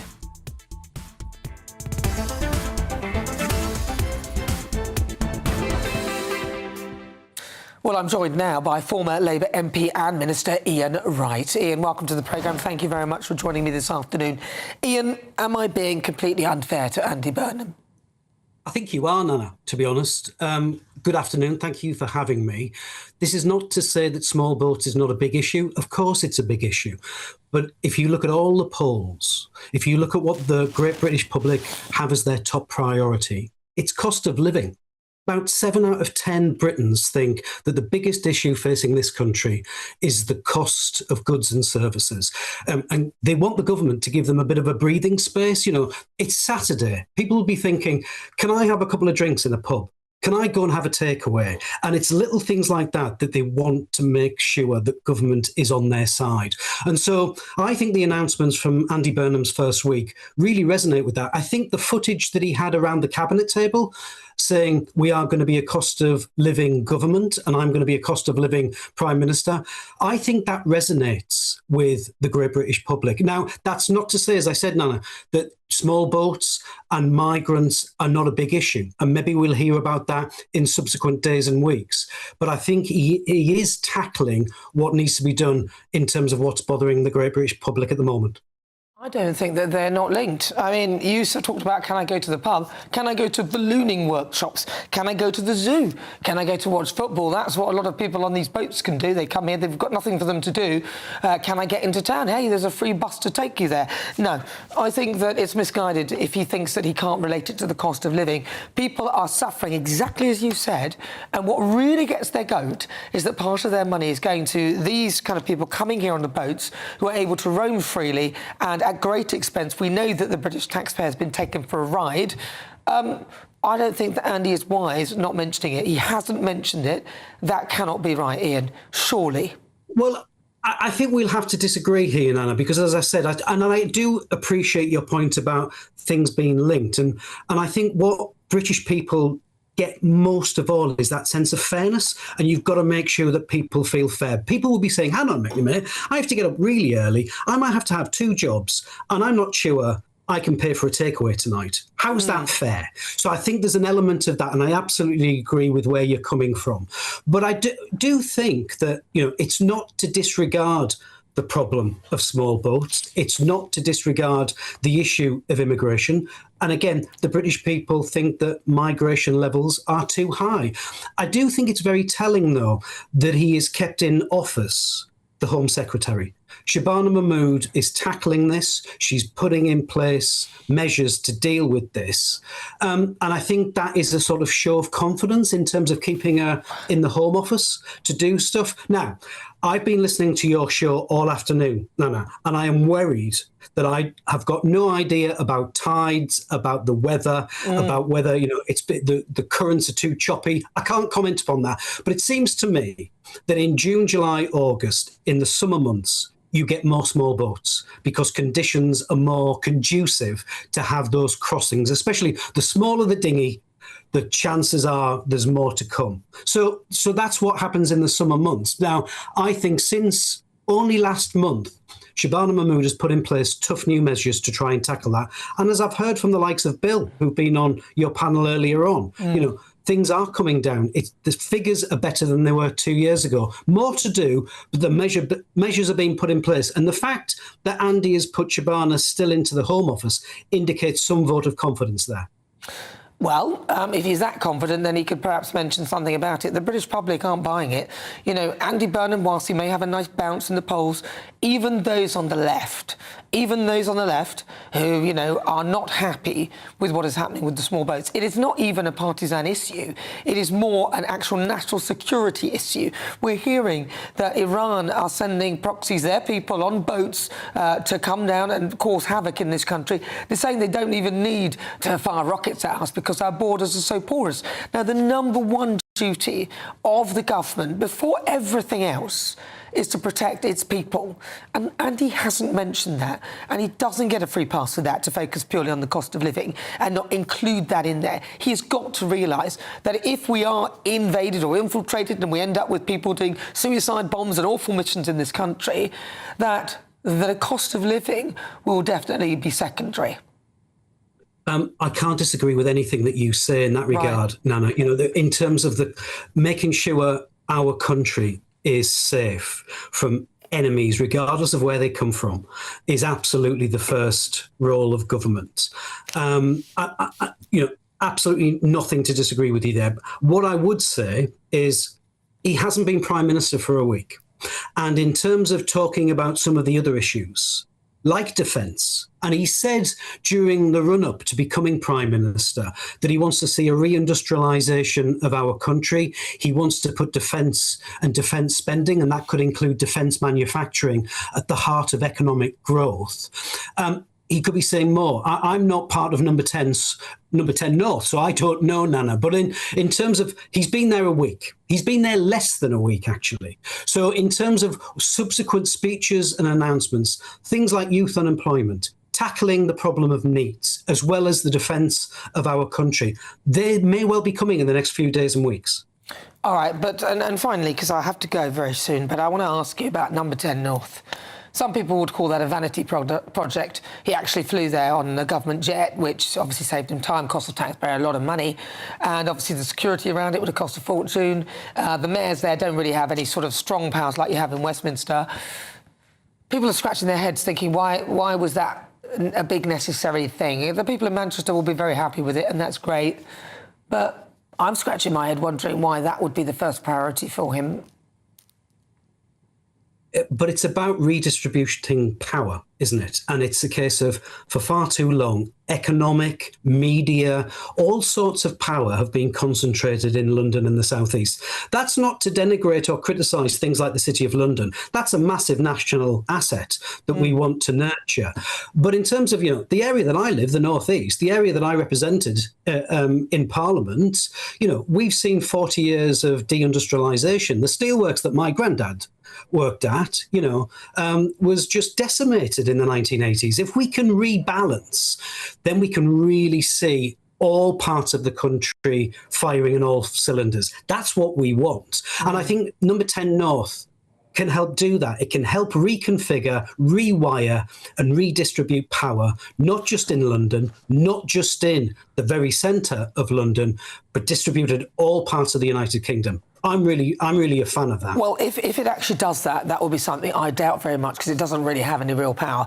And as for deindustrialisation, I don't agree with any of deindustrialisation. I'm absolutely disgusted by the fact that they're closing steelworks and things like that. Totally wrong. And we need to own our own means of production all over the country, which we did have before. However, Andy Burnham's also supporting net zero, Ian. And that's one of the big problems, one of the reasons why we are deindustrialising so quickly. That's what I think. Brief comment, and then I've got to go. I think that net zero, I think that green technologies and industries can help. Things like offshore wind turbines can be fantastic in the northeast. They can be on the Tees, they can be on the Tyne, and they can be in the Humber. Absolutely. But I do think we need to slow down that pace, because I don't think it should be at the expense of our oil and gas industries as well. They are really important things. Yeah, you can have both, Nana. You can have both. I think you can, but I think if your solar panels are all bought from China and your windmills only last 15 years, if that, and you're buying them from Russia, China, everywhere else, then your goal to net zero is a complete joke, and it's a so let's build them here, and that's what we're doing. Let's build them in the northeast. Well, let's not build them at all. Let's invest in hydroelectric power or something else rather than them. That's what I think. But hey, how we get to net zero, if we really have to go there, it is up to them. We'll see whether they do it in an effective way. Ian Wright, thank you very much. Really good to talk to you. He's a former Labour MP and Minister. Thank you, Ian. All right, and just a reminder, friends of GB News, you can actually vote in today's You Decide poll for free. Scan the QR code now. I'm asking, should the small boats crisis be Andy Burnham's top priority? Let us know what you think. But right now, another great British giveaway, £60,000 tax-free, plus a real gold bar worth over £5,000. Here are the details. It's a great British giveaway Golden Summer Celebration. Your chance to win 2 fantastic prizes. There's an incredible £60,000 in tax-free cash that can make your bank account brilliant. And because it's tax-free, you get to keep every single penny. Plus, you'll also get your hands on a fine gold bar worth over £5,000. You could give that to your children, your grandchildren, or just invest it for the future. What would you do with it? Just make sure you don't miss your chance to win £60,000 cash and a fine gold bar. For a chance to win £60,000 in tax-free cash and a real gold bar, text GOLD to 63225. One entry costs £2.50 plus one standard network rate message, or text BONUS to 63225. 5 entries cost £5 plus one standard network rate message. Go to gbnews.com/win. Entry starts at £2.50. Call 0903 686 3232. Calls cost £2.50 plus your network access charge, or post your name and number to GB22 PO Box 8690 Derby DE1 9TT. UK only. Entrance must be 18 or over. Lines close at 4 p.m. on the 21st of August. This is a network giveaway. Entries will be pulled. Please check the closing time if listening or watching on demand. Good luck. Well, good luck indeed. You're with me. I'm Nana Akua. This is GB News. We're live on TV, online and on digital radio. Still to come, difficult conversations. I'll be speaking with author Cosmo Landsman to discuss the book he wrote about grief after losing his son Jack to suicide. You won't want to miss that. But next in the Great British Debate, I'm asking, is number 10 North a good idea? What do you think? This is GB News.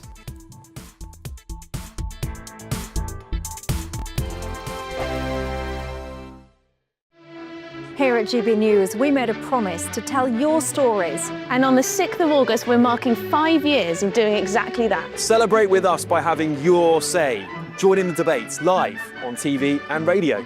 And meeting your favourite presenters across the country, from Leeds to Aberdeen, from Belfast to Barry Island. Plus, join me in Essex for our biggest live show of the year. Scan the QR code or visit gbnews.com/celebrate. Terms and conditions apply.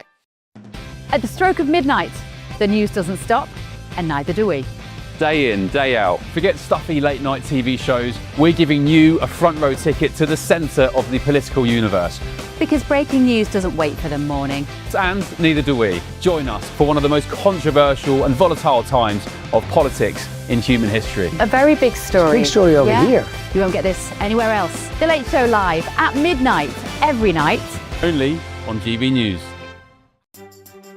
Some people enjoy lazy Sunday mornings, but not me. What's the truth of the matter? So that's a very live question. Would you support him if he waters down these plans? Before the spin sets in, I'll be getting to the truth. This is personal. No soft questions, no easy answers. It's one thing if the state has rules in this country. It's another thing whether the police and others actually police them. Setting the agenda and holding those in power to account. You can't really blame her if the system is set up this way. You will not want to miss it, trust me.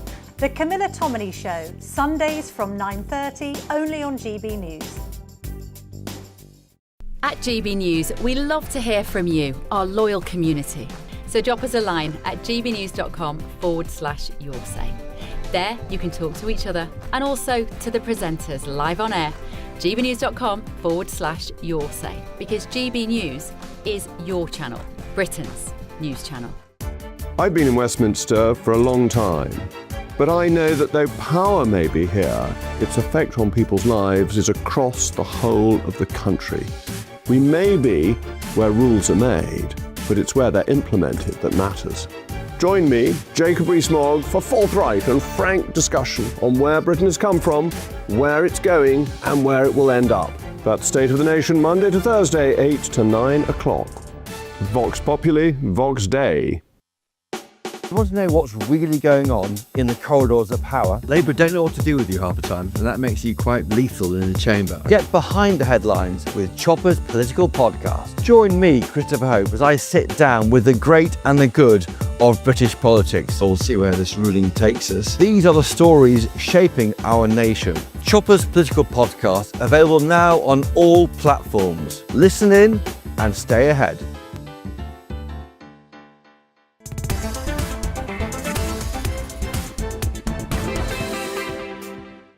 Good afternoon. If you just tuned in, where have you been? Well, you missed my niggle. Make sure you're there at 4. I'm Nana Akua. This is GB News. We're live on TV, online and on digital radio. Britain's #1 news channel. Don't forget as well, you can stream us live on YouTube. Now, some breaking news. 2 migrants have been rescued after rowing across the English Channel on a tiny dinghy. Rescue services were alerted just after lunchtime on Saturday after the migrants were spotted bypassing shipping entering UK waters.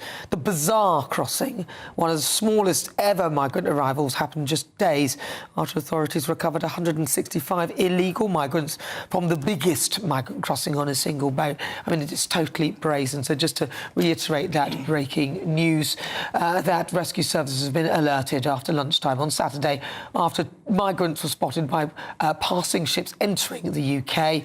They were on a very, very small dinghy, probably one of the smallest that's been seen. There were 2 migrants on board, and that is in contrast to the other day, where 165 illegal immigrants arrived on the biggest ever dinghy. So everybody's at it. Right, well, we'll keep you posted. But it's time now for the Great British Debate this hour, and I'm asking, is number 10 North a good idea? I mean, maybe some will even try and cross on a lilo. Andy Burnham launched the new number 10 North in Manchester yesterday, saying that the office would get growth in every corner of the country. But is it really needed? Number 10 North, not growth. So for the Great British Debate this hour, I'm asking, number 10 North, is it a good idea? Well, joining me now, designer and businessman Jeff Banks and former Labour Minister and MP Bill Rammell. Jeff Banks, I'm actually going to start with you on this. Is it a good idea? I think it's a joke. I think, for me, Andy Cap Burnham got parachuted in by the Labour Party because Keir Starmer was a complete robot. The Labour Party looked around to figure who we could actually get to replace him. So they've sort of, well, let's have a northern lad, you know, he'll like come across good. So they've shifted him in by magic. And then he's got this idea of number 10 North, which to me is a complete stunt. And that everything he's doing is like bringing down bus fares, knocking off a bit of VAT here and there. And I don't know what he's going to achieve in number 10 North. And for me, 400 years of Parliament being administered from Downing Street and the City of Westminster, that's where it should stay. It's a stunt. All right, and apologies to anyone that was offended by that initial reference to Andy Burnham, just to be safe. All right, go on, Bill Rammell.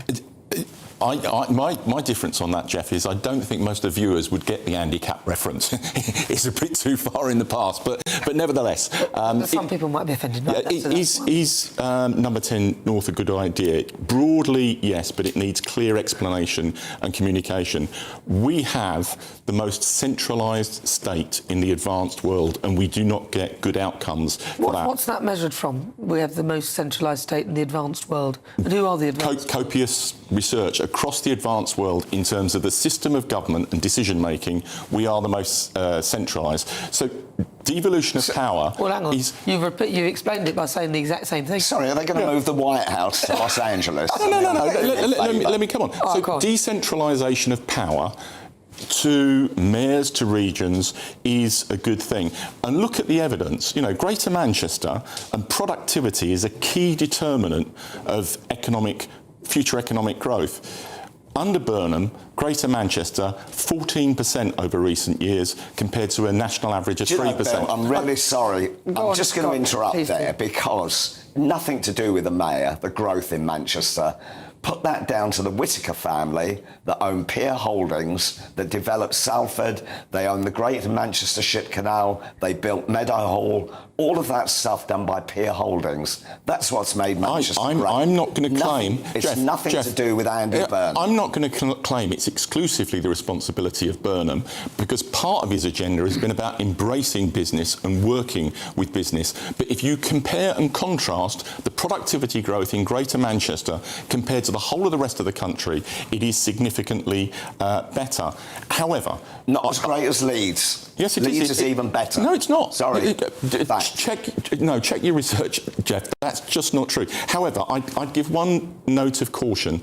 My great mentor, Giles Radici, after Labour lost the 1992 general election, wrote a pamphlet... You're going back to Andy Cap time now. I am, yeah. Wrote a pamphlet called Southern Discomfort, and he made the telling case that Labour only wins when it does significantly well in the south. And there is a risk that there's a perception of bias against London and the south, and that needs to be addressed.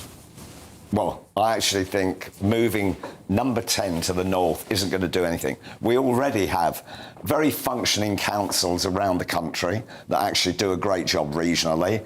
Overall, The business needs to be managed centrally in London. And it still will be predominantly. And that's where everybody gathers. So to have this little kind of like, almost kind of vanity project going in Manchester, just to satisfy his own ego, doesn't wash with me at all. It's a vanity project. I genuinely think you're not being fair to him, Jeff.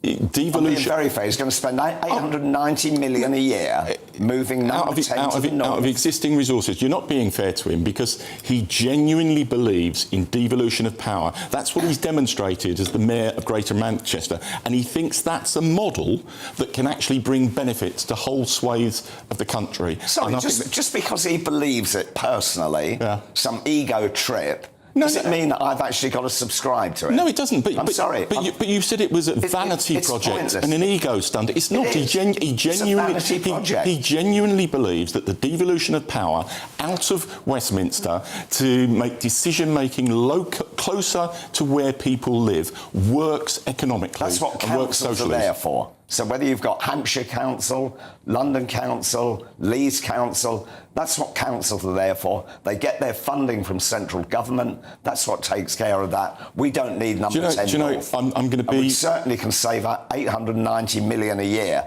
just in staffing it. Do you know, I'm going to be dispassionate and objective and fair to my political opponents.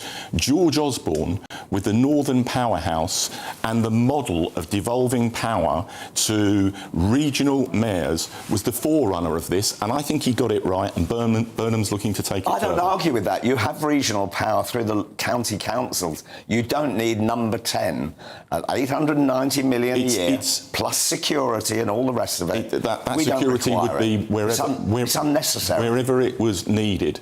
And this is a symbol of pushing power out of Westminster and Whitehall, which is a good thing. But Bill, they don't really have much power. This is the point that we're making. It's kind of like it's like a, what do you call something that's there, just looks nice, but it doesn't really do anything. Sounds like a great idea, but in practice, they don't really have any extra power than the power they already have as mayors. I think, what's the extra power? I think what's the extra power that they're going to have at number 10 North in this lovely building? I think, wait and see. There are... no, hold on. There are things that Burnham is looking to transfer to the mayors, like education and training, like some health expenditure, like the ability to vary business rates. A load of civil servants up there, apparently, because he wants them to get a taste of the North and understand what they're dealing with. But you have MPs who represent their constituencies. You've got councils that do that. I don't get why he's doing this. I know. Let me be honest. I think it's so he can have a long weekend, get some answers on Friday. That's what he's doing it for. That's it, isn't it, Andy? And you get there by a government jet. I'm sorry, but I'm waiting for you to talk about the small boats. But I'll move on from that. Stay with us because you're with me. I'm Nana Akua. Still to come, difficult conversations. Joining me, author Cosmo Lansdowne, to discuss the book that he wrote about grief after losing his son Jack to suicide. You won't want to miss that. But next in the Great British Debate this hour, I'm asking, should Labour change course on net zero? But first, your latest news headlines with Bethany Elsey.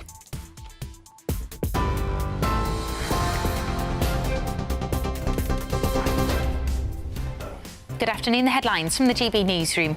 More than 220,000 people in France and Spain have been told to leave their homes as severe wildfires continue to spread. The French government has deployed the army to tackle the flames which are approaching Bordeaux, and Spain has declared a national emergency as officials in Madrid say the fire there is beyond the capacity of the fire crews. Meanwhile, Police Scotland have declared a major incident as emergency services continue to fight a wildfire which has been burning in the Cairngorms National Park for 10 days. Almost 900 migrants have crossed the English Channel in Andy Burnham's first week in Downing Street, and hundreds more are arriving today. It comes as the Telegraph newspaper reports Iran is smuggling secret agents into Britain by disguising them as migrants on small boats. And 6 men have been arrested on suspicion of murder after a 22-year-old man was fatally stabbed in Clapham in southwest London.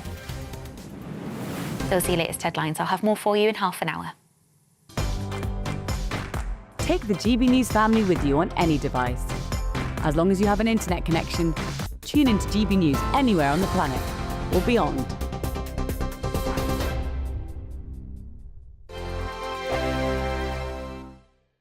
Hello there, good afternoon. Welcome to your GB News weather update from the Met Office. A bit of a change ahead for some of us. We're going to see a few more spells of rain, not feeling quite as warm into tomorrow either for some of us. We've also had some rain this afternoon. That's mostly where we see this cold front sinking its way southwards. Fair few isobars on the chart as well, so a bit breezier at times across the north. Well, we'll see that rain sinking south. It will continue to bring some light outbreaks across central areas of England and Wales, and a few showers starting to creep in across parts of the south. Another band of heavy rain pushes in from the west as well. It could be quite heavy across the hills of Scotland first thing on Sunday morning. And with the cloudier skies, that means temperatures won't drop too low, mostly in the mid to high teens.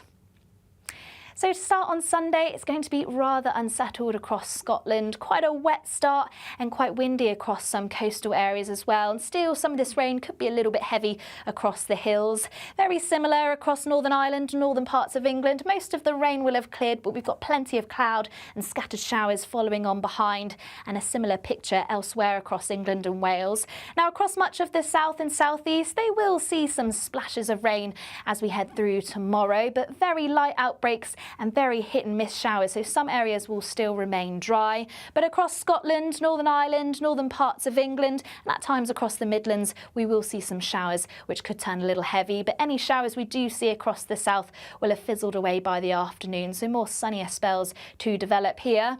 But notice a change in temperatures, highs only reaching around 25 degrees Celsius, so still warm and pleasant, but a little bit fresher compared to what we've had this afternoon, and certainly feeling that bit cooler across northern areas of the UK.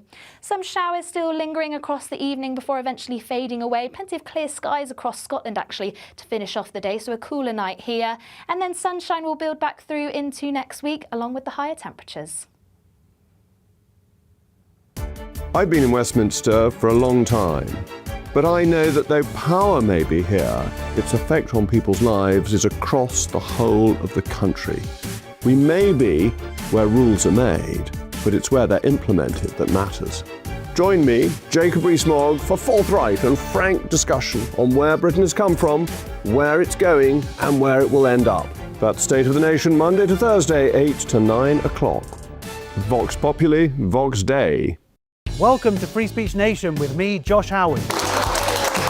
This is the show where each week we see what's happening in the world of culture, current affairs and politics. First we'll say, welcome to the UK. Oh, thank you. And we're not afraid to use our free speech so that you can use yours. It's not controversial in the slightest to anyone who hasn't lost their mind. Free Speech Nation, Sunday nights at 7 p.m. Only on GB News, the People's Channel, Britain's news channel.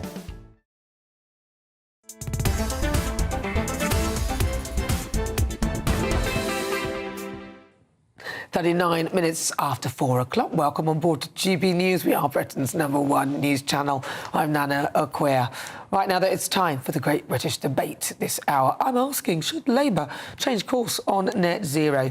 A leaked report has claimed that the party's drive risks leaving Britons with blackouts and soaring energy bills because Britain's electricity grid is effectively flying blind. Yeah, I know, you couldn't make it up. But I think they are, which is why it's all gone wrong.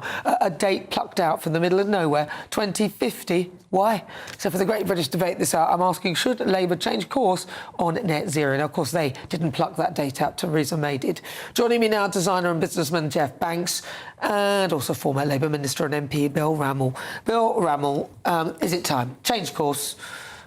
Stop all this nonsense. They're not going to achieve it. It's a joke. No, because it's not only about, tackling greenhouse emissions, it's about price and security of supply. So renewables are about 50% cheaper than fossil fuels. They're also not subject to the vagaries of international conflicts like we've seen in the Ukraine. So I think... Well, if that was the reason, you would sort of keep coal, wouldn't you? Because that's why, beforehand we never really were affected by other conflicts, because we had coal, didn't we? Well, yeah, but the coal had a significant effect on the environment. I think you have to take that seriously. There is, however, a case for some pragmatism, and I think you are likely to see approval for Rosemount and Jackdaw, which are existing sites, to do more drilling when the Secretary of State takes that decision over the coming weeks. But I also think there's a case for stronger persuasion of the public.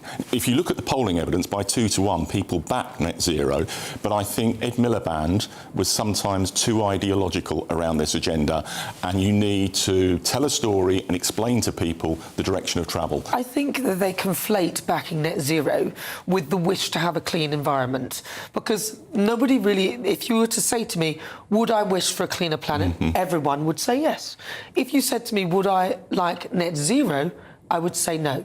And I think that what they do is they conflate the argument by asking a question and then relating it to net zero, and I think that's wrong. Most people here would say they want clean air. Most people would say they want clean fuel.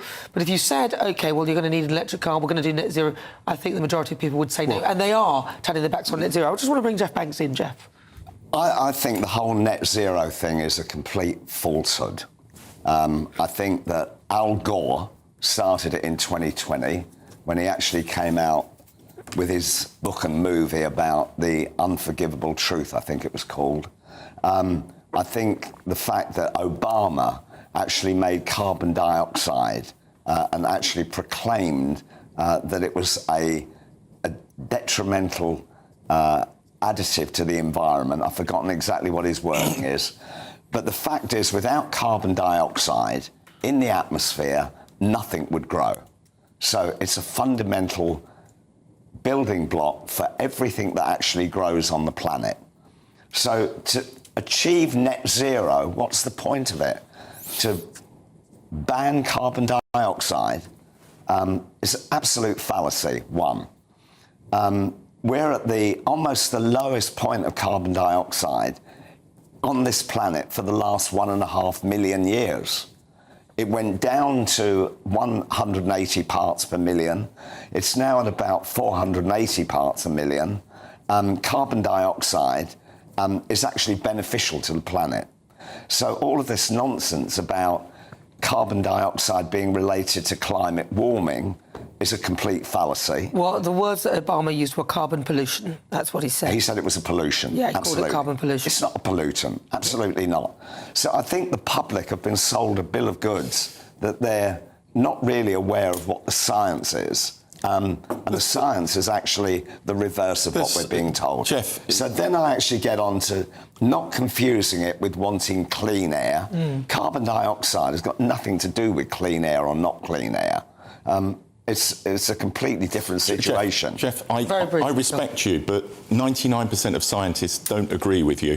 And net zero is about a target, and you bring in targets to try and corral the effort that you need to get towards that objective. Bill, I'm sorry, not 99% of scientists. That's not 99% of cited research. There are now increasing numbers of scientists that are coming out saying that all of this is a fallacy. More and more science is pointing that way. There are 5 very, very implemented books, 2 of which I've got in my briefcase outside, that actually say net zero is a fallacy. What we should be concentrating on is not wind or sun or whatever, it's nuclear energy. Drill gas, nuclear energy, I agree with you. While we've got it. But the evidence, it's not a pollutant. Reputable, cited, scientific research, 99% of cited research projects disagree with you. All right, well, listen, I think you need to also see who those people are funded by as well, because you often find that if you're funding someone, then they will say what you want them to say. I mean, we remember what happened with Sadiq Khan and London's clean air, but this show's nothing without you and your views. Let's welcome one of our great British voices. Their opportunity to be on the show and tell us what they think about the topics we're discussing. Let's go to Watford and speak to David Balme. Look, does the government need to change direction on this Hoboken, or Bokum even? It's total bunkum. I mean, Sadiq Khan, bless him, tried to set this whole thing, clean air in London. The air in the underground is far more polluted than it is in the air. If they were so concerned about the atmosphere, money would have been spent on developing hydrogen as an alternative power, as opposed to so-called green electricity, which costs a freaking fortune to bring it in from the Far East, all the cadmiums, everything they have to rape the land to get this stuff to power the vehicles. So it's not anything, it's not good. We need carbon in the atmosphere so we can actually live. It's not, the pollutant is, I remember in the 1960s, the Foggers, we had Clean Air Acts that they kept saying that will stop it. It did stop the PFOGs. We had cleanest air around, but it didn't stop America polluting. It didn't stop Russia, China, Brazil still burning the rainforest because we need their land. So maybe they've got to stop thinking what we can do in Little Britain, allow the oil to become back in again, and then concentrate on the global picture, because what we do here doesn't affect what happens in China. Well, it does a bit. Well, it affects it because what we do here is we offset our carbon by buying things from China, where the carbon is emitted over there. So we can say we only do 1%, which is obviously not true. Which means it's just a box-ticking exercise for us to make us to feel better about ourselves. Because when you make an electric car, all the carbon emissions are elsewhere. But by the time it's on the road, then yes, the emissions are zero. I mean, it's just a complete scam. All right, thank you very much. I've got to leave it there. Thank you, David Varm. Coming up, we'll get the latest on the fires that are ravaging parts of France and Spain, with countless British holidaymakers being forced to make an escape. This is GB News.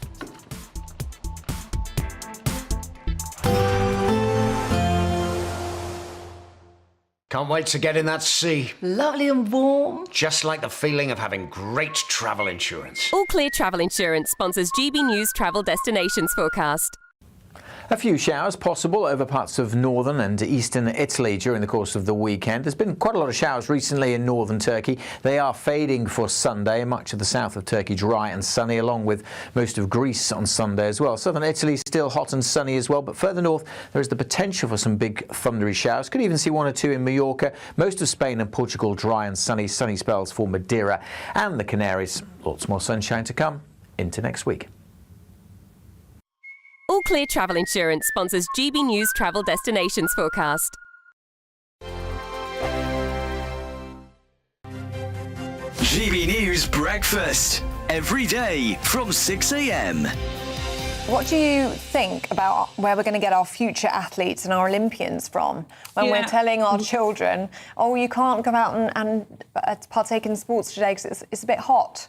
It's a bit hot. Yeah, I know, it's ridiculous, isn't it? I mean, you're absolutely right. And, you know, not only are we cancelling sports days in some schools, and you said, you know, have to. No, they don't have to. This is the choice that the schools are making, and the heads are making. So my granddaughter's school, I've just done the school run this morning. They're not cancelling their sports day. You know, they're just being sensible. Why not move it to the morning? You know, I've just dropped her off now. It's 17 degrees. So they're perfectly capable of running at 9 o'clock in the morning instead of 2 o'clock in the afternoon. There's lots of ways that they could think outside of the box and do this. I mean, Labour is just about to cut 22% from the sports budget as well. GB News, the People's Channel. Tubes & Co. Weekdays from 6 p.m. Industrial action in the 70s, all of that is part of the culture of that great town, and it's something that reflects a lot about the rest of us. Right, but the word culture does not... It doesn't mean opera. That's history. Yeah. That's the history of the town. How is this money spent? Whose money is it, right? I presume it's taxpayers' money, i.e. my money anyway, and if you pay tax, Susie, that will I do pay a bit, Kel. Okay. Yeah. Not as much as you, I'm sure. No, but how much do we spend on the City of Culture for Hull? Do you know? Well, look, so these shortlisted towns, they will receive £60,000 each to develop their full bids. Apparently, it's about restoring pride in local areas. They want to deliver a decade of national renewal. They want to shine a light on local visions and voices, they say, from across the UK. GB News, the People's Channel. Britain's newsroom. Weekday mornings from 9:30. So you go along to the car showroom and only like 10%, at most maybe 15%, pay cash. The rest buy it on some form of financing. And you often buy, it's a bit like a mortgage, and you buy, it's like buying a mortgage from the estate agent, which we all know is a terribly bad idea. But this is what people did. And the deal is, the scandal is, the guys in the showroom were acting as dealers and brokers, and they were in many cases inflating the interest rate that you paid so that they could get bigger commission. And they didn't declare that. So you basically ended up paying more for your car than you would otherwise have done if you'd gone into the open market and found yourself, you know, a better deal. How did that come to light? well, over many years. I mean, this has been going on since 2007. GB News, the People's Channel.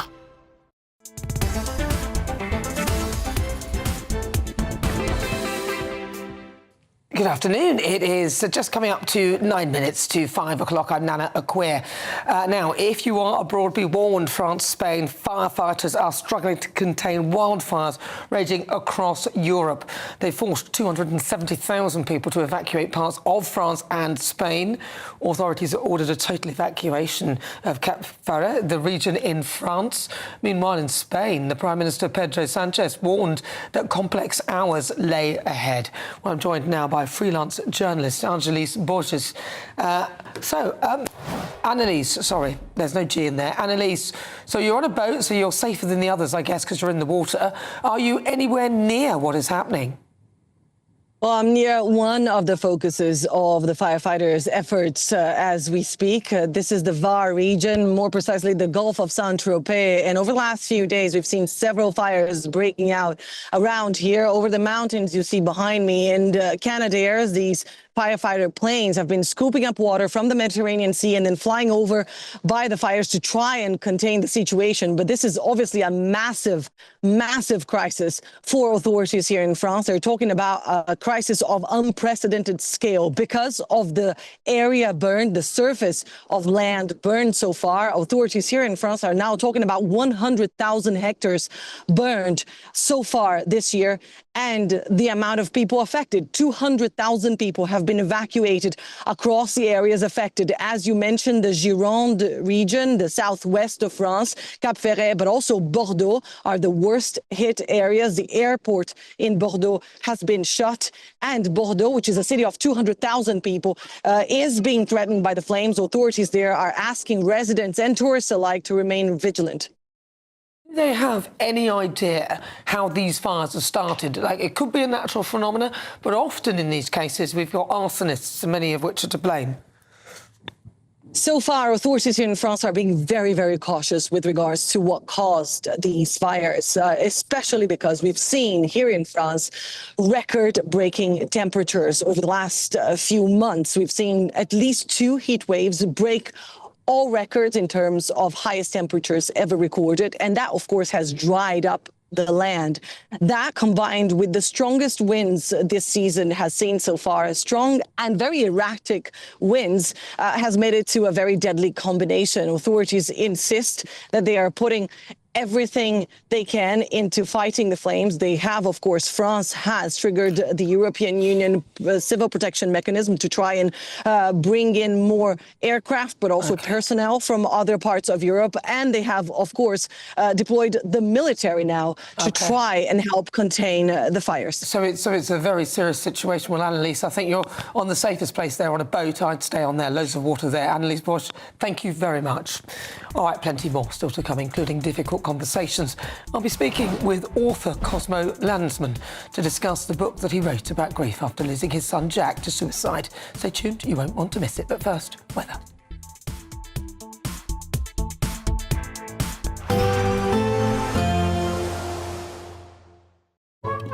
Today's outlook: cool, calm and completely horizontal. Boxed Aircon sponsors the weather on GB News. Hello there, good afternoon. Welcome to your GB News weather update from the Met Office. A bit of a change ahead for some of us. We're going to see a few more spells of rain, not feeling quite as warm into tomorrow either for some of us. We've also had some rain this afternoon. That's mostly where we see this cold front sinking its way southwards. Fair few isobars on the chart as well, so a bit breezier at times across the north. Well, we'll see that rain sinking south. It will continue to bring some light outbreaks across central areas of England and Wales, and a few showers starting to creep in across parts of the south. Another band of heavy rain pushes in from the west as well. It could be quite heavy across the hills of Scotland first thing on Sunday morning. And with the cloudier skies, that means temperatures won't drop too low, mostly in the mid to high teens. So to start on Sunday, it's going to be rather unsettled across Scotland. Quite a wet start and quite windy across some coastal areas as well. And still, some of this rain could be a little bit heavy across the hills. Very similar across Northern Ireland, northern parts of England. Most of the rain will have cleared, but we've got plenty of cloud and scattered showers following on behind, and a similar picture elsewhere across England and Wales. Now, across much of the south and southeast, they will see some splashes of rain as we head through tomorrow, but very light outbreaks and very hit and miss showers, so some areas will still remain dry. But across Scotland, Northern Ireland, northern parts of England, and at times across the Midlands, we will see some showers which could turn a little heavy, but any showers we do see across the south will have fizzled away by the afternoon, so more sunnier spells to develop here. But notice a change in temperatures, highs only reaching around 25 degrees Celsius, so still warm and pleasant, but a little bit fresher compared to what we've had this afternoon, and certainly feeling that bit cooler across northern areas of the UK. Some showers still lingering across the evening before eventually fading away. Plenty of clear skies across Scotland actually to finish off the day, so a cooler night here. And then sunshine will build back through into next week along with the higher temperatures. Today's outlook: cool, calm and completely horizontal. Boxed Aircon sponsors the weather on GB News. We're celebrating a golden summer with a terrific two-part Great British giveaway. First, you could win a sensational £60,000 in tax-free cash. And that's not all, as you'll also win our most precious prize to date, a fine gold bar worth over £5,000. For a chance to win, text GOLD to 63225. One entry costs £2.50 plus one standard network rate message. Or text BONUS to 63225. 5 entries cost £5 plus one standard network rate message. Go to gbnews.com/win. Entry start at £2.50. Call 0903 686 3232. Calls cost £2.50 plus your network access charge. Or post your name and number to GB22 PO Box 8690 Derby DE1 9TT. UK only. Entrance must be 18 or over. Lines close at 4 p.m. on the 21st of August. This is a network giveaway. Entries will be pulled. Please check the closing time if listening or watching on demand. Good luck. Exciting news. Every Friday, my Patrick Christie's Tonight Show is going to have a twist to it. We're welcoming some special guests. You. That's right, on Fridays I'm going to be doing my show in front of a live studio audience, because this show is about you and what you have to say. It's going to be the same big debates, same big topics, same big opinions. But every Friday night at 9 p.m, you are invited to come on down to Patrick Christie's Tonight to be a part of the action. Only on GB News, the People's Channel, Britain's news channel. Do you trust what you're being told? Good, because neither do I. Those are just facts. I'm Alex Armstrong, and on my show, we'll expose the spin. Well, I want to answer that, because you didn't let me last time, because you always speak over me. The broken promises. To deny that is denying the truth. And the hypocrisy. Needs to stop. You think we can allow? Politics, policy, parliament. Nothing is off limits. No sugarcoating, no fear of offence, just the truth laid bare. Tune in every Saturday and Sunday at 9 p.m. for Alex Armstrong Tonight, only on GB News, Britain's news channel. Westminster's full of talk, but out here, it's the real world. Am I allowed to talk now? No, that's it. This is where it matters, real people and real lives. That's what politics is all about. The fact that Trump made a good start, no. Straight answers, no spin, and just a couple of pints. How many fingers have I got up? About 10. So join me for Lee Anderson's Real World every Friday at 7 p.m, only on GB News. The People's Channel, Britain's news channel. Britain deserves a newsroom that puts the facts and your voice first. Well, and that's what you get on GB News. Lively debates, lively conversation. And we're not afraid to hold power to account. And each other. So join me, Andrew Pearce. And me, Miriam Gates, for Britain's Newsroom, weekdays from 9:30 on GB News.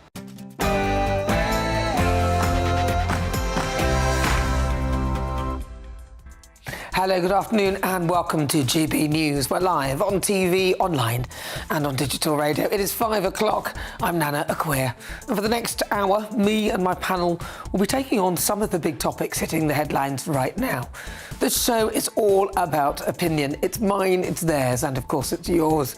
We'll be debating, discussing, and at times we will disagree, but no one will be cancelled. So joining me for the next hour, designer and businessman Jeff Banks and former Labour Minister and MP Bill Rammell. Now, throughout the show, I've been asking, should the small boats crisis be Andy Burnham's top priority? Our new Prime Minister has listed a number of new policies, but nothing so far on illegal migration. Well, my poll is live on gbnews.com. It'll be up for the next 25 minutes or so please cast your vote now. Coming up, difficult conversations. Joining me, broadcaster, journalist and author Cosmo Landsman to discuss the book that he wrote about grief after losing his son Jack to suicide. You won't want to miss that. He's in the studio and he'll be with us very shortly. Also coming up on the show. When I'm gone, you're all going to be broke. Your business model is going to be finished. No, it's true. When I'm not around, you're going to be broke. There's not going to be anybody to report on. Yeah, you may laugh, but he's probably right. US President Donald Trump slams journalists and so-called fake news at the White House Correspondents' Dinner. We'll have the reaction to that. And in case you missed my niggle, where I discussed Andy Burnham becoming Prime Minister but failing to mention illegal migration, yes, you can check it out on gbnews.com, YouTube and on our social media channels, although a lot better to catch it live at 4 every Saturday and Sunday. But before we get started, let's get your latest news with Bethany Elsey.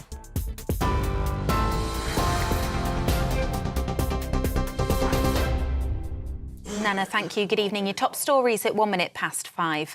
More than 220,000 people in France and Spain have been told to evacuate their homes as severe wildfires continue to spread. The French government has deployed the army to tackle the flames, which are approaching Bordeaux, and President Emmanuel Macron has requested help from the European Union. And in Spain, officials have declared a national emergency as authorities in Madrid are warning the fire is beyond the capacity of the firefighters to extinguish.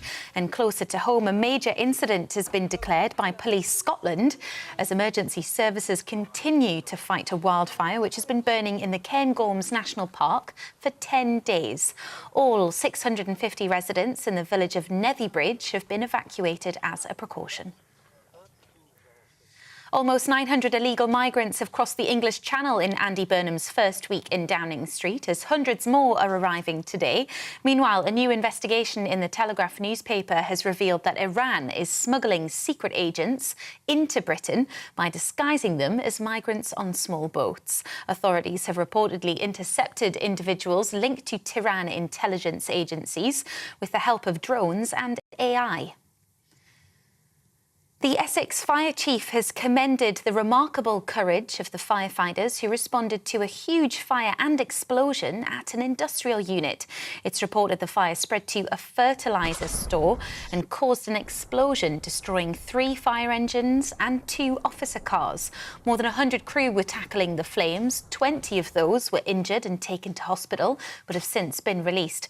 Rick Hilton says Essex County Fire and Rescue have launched a formal investigation into the cause.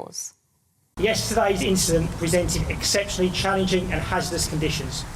Our firefighters demonstrated remarkable professionalism, courage and commitment throughout the response. They continue to receive the welfare, well-being support they need following what has been a demanding operational instance. I want to personally thank every firefighter, fire control operator and member of staff who has played their part in this response. The Met Police are rolling out new testing kits to identify illegal e-bikes and e-scooters as part of a crackdown on crime in London. More than 2,500 illegal electric vehicles have already been seized this year, surpassing the total for the entirety of last year. Well, the commander, Nerav Patel, says the new tech is helping police target offenders more effectively. We recognise that the use of e-bikes for hundreds and thousands of people is perfectly legitimate and is a perfectly reasonable way of getting around the city. But e-bikes are used in phone snatches, particularly in this part of London, and we're really proud of the success of this operation and other operations to tackle mobile phone theft that has effectively halved it in Westminster alone. And And US President Donald Trump has taken swipes at journalists at the White House Correspondents' Dinner. The event went ahead last night after it was cancelled 3 months ago because of a shooting. Trump criticised so-called fake news and accused some journalists in the room of having Trump derangement syndrome. I'm gone. You're all going to be broke. Your business model is going to be finished. No, it's true. When I'm not around, you're going to be broke. There's not going to be anybody to report on. You're up to date for now. Let's get back to Nana. You can now watch GB News live across the United States of America and the world on Truth Plus. Scan the QR code to find out more or visit gbnews.com/truth.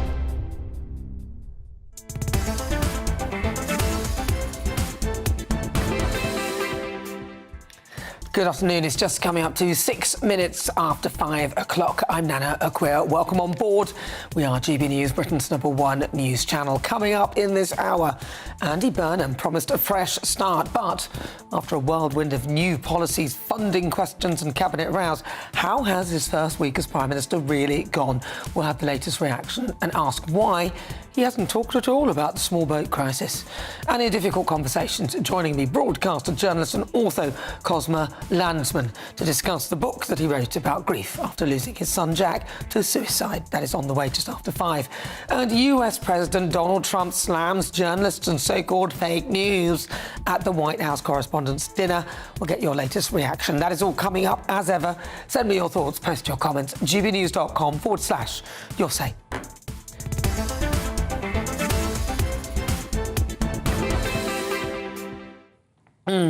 So Andy Burnham's first week as Prime Minister saw him host his first meeting at number 10 North in a bid to place power out of Westminster. Now, the Prime Minister also spent this week making a series of spending announcements, mostly aimed at tackling the cost of living. Now, those included capping bus fares, but will his promises stack up? Well, let's speak with the politics reporter at the Manchester Evening News, Iram Ramzan.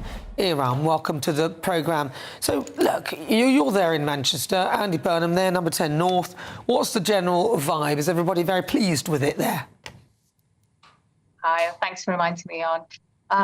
Well, yesterday you could definitely feel the excitement in the air. I think it's been, I can't remember the last time it felt like this in the city. Definitely, I would say, people were quite excited at the prospect of having the new Prime Minister up here in Manchester, and especially someone who has been mayor of the city region as well. You know, they feel like he's one of their own. So to see him returning to the city and not just leaving them to go back to London was, I guess, good optics for him. Yeah, but what's the point of it? I mean, number 10 North, moving power away from central London. Well, it's not really moving power away. You're just collecting all the Manchester mayors, the sort of northern mayors and things together in one space, who only have the same power that they had all along. There's nothing new about it. Maybe they'll draft a couple of hundred civil servants who'll move up there. But so? Well, I think the general feeling is from Mr. Burnham and other regional mayors, you know, they feel power's too concentrated in London and it's too centralised. And for many years, they've been arguing that power should move out of Whitehall and into areas. And it means that local leaders and local councils should have more power. They should have more control over spending as well. That's what they're arguing for. It's not just about having a base in Manchester, a number 10, which I know has been criticised as a gimmick by some, but they're saying it's not just about having this symbolic base. It's also about trying to shift that power away from Whitehall to ensure that local leaders and councillors can have more control over what they do with their areas so that it benefits people here as well. But they've already sort of got that anyway. All I see is another layer of bureaucracy and another sort of, it looks to me it's a vanity project. He spent how much they've cost on that, taking that jet, the government jet, to go to Manchester. He could have gone on the train, but obviously that would have taken too long. Waste of time, really. So we're wasting taxpayers' money. All the police that are required to police that particular area as well, because he's in town. Are you not bothered about the fact that this was his first priority, instead of perhaps tackling the small boat crisis or talking about that in relation to the cost of living, instead of adding more cost? Well, in terms of cost, I think Greater Manchester Police were saying that it's comes out of their budget that's already costed for. So they're insisting it's not extra. Well, they couldn't have costed for something they didn't know about. Like the budget is costed, but part of the budget is being spent on it, so they wouldn't have known about it. So what would have been allocated to protect the general public, that allocation, part of it has gone to Andy Burnham. Well, I'm guessing that the police would know better about, security and policing. And if they didn't feel confident about it, I think they probably wouldn't have allowed him to come up here. And it's Heron House. It might be a very unassuming building from the outside, but GCHQ is based in there. So I'm sure they, if they had any security concerns, it's good enough for GCHQ. I'm sure it's good enough for them. But in terms of, a gimmick and whether he should be based there, I did put those questions to people yesterday as well. And we did get a very mixed response. Some people say that they like the fact that they have a power base up here because it's good for the north. But, there were some people who did question it and wonder if it's just, as you say, is it just a gimmick? Is it there just for optics? And I think people want to try and give him the benefit of the doubt, and they hope that it's going to be more than just that. Well, I would have given him the benefit of the doubt if he'd at least addressed the issue of the small boat crisis, which is deeply affecting parts of the south of this country, in particular in areas like Kent, and then also other areas, other villages and nice little quaint towns in northern England as well, and other parts of this country where migrant hostels or places for them to stay are being set up. But there's a huge crisis here, and on the very day he's announcing Number 10 North, 200 people arrived. The day before that, the largest ever dinghy, 165 people. He's been in office now for 6 days. He hasn't mentioned that. A lot of people not really impressed with that. What do you think?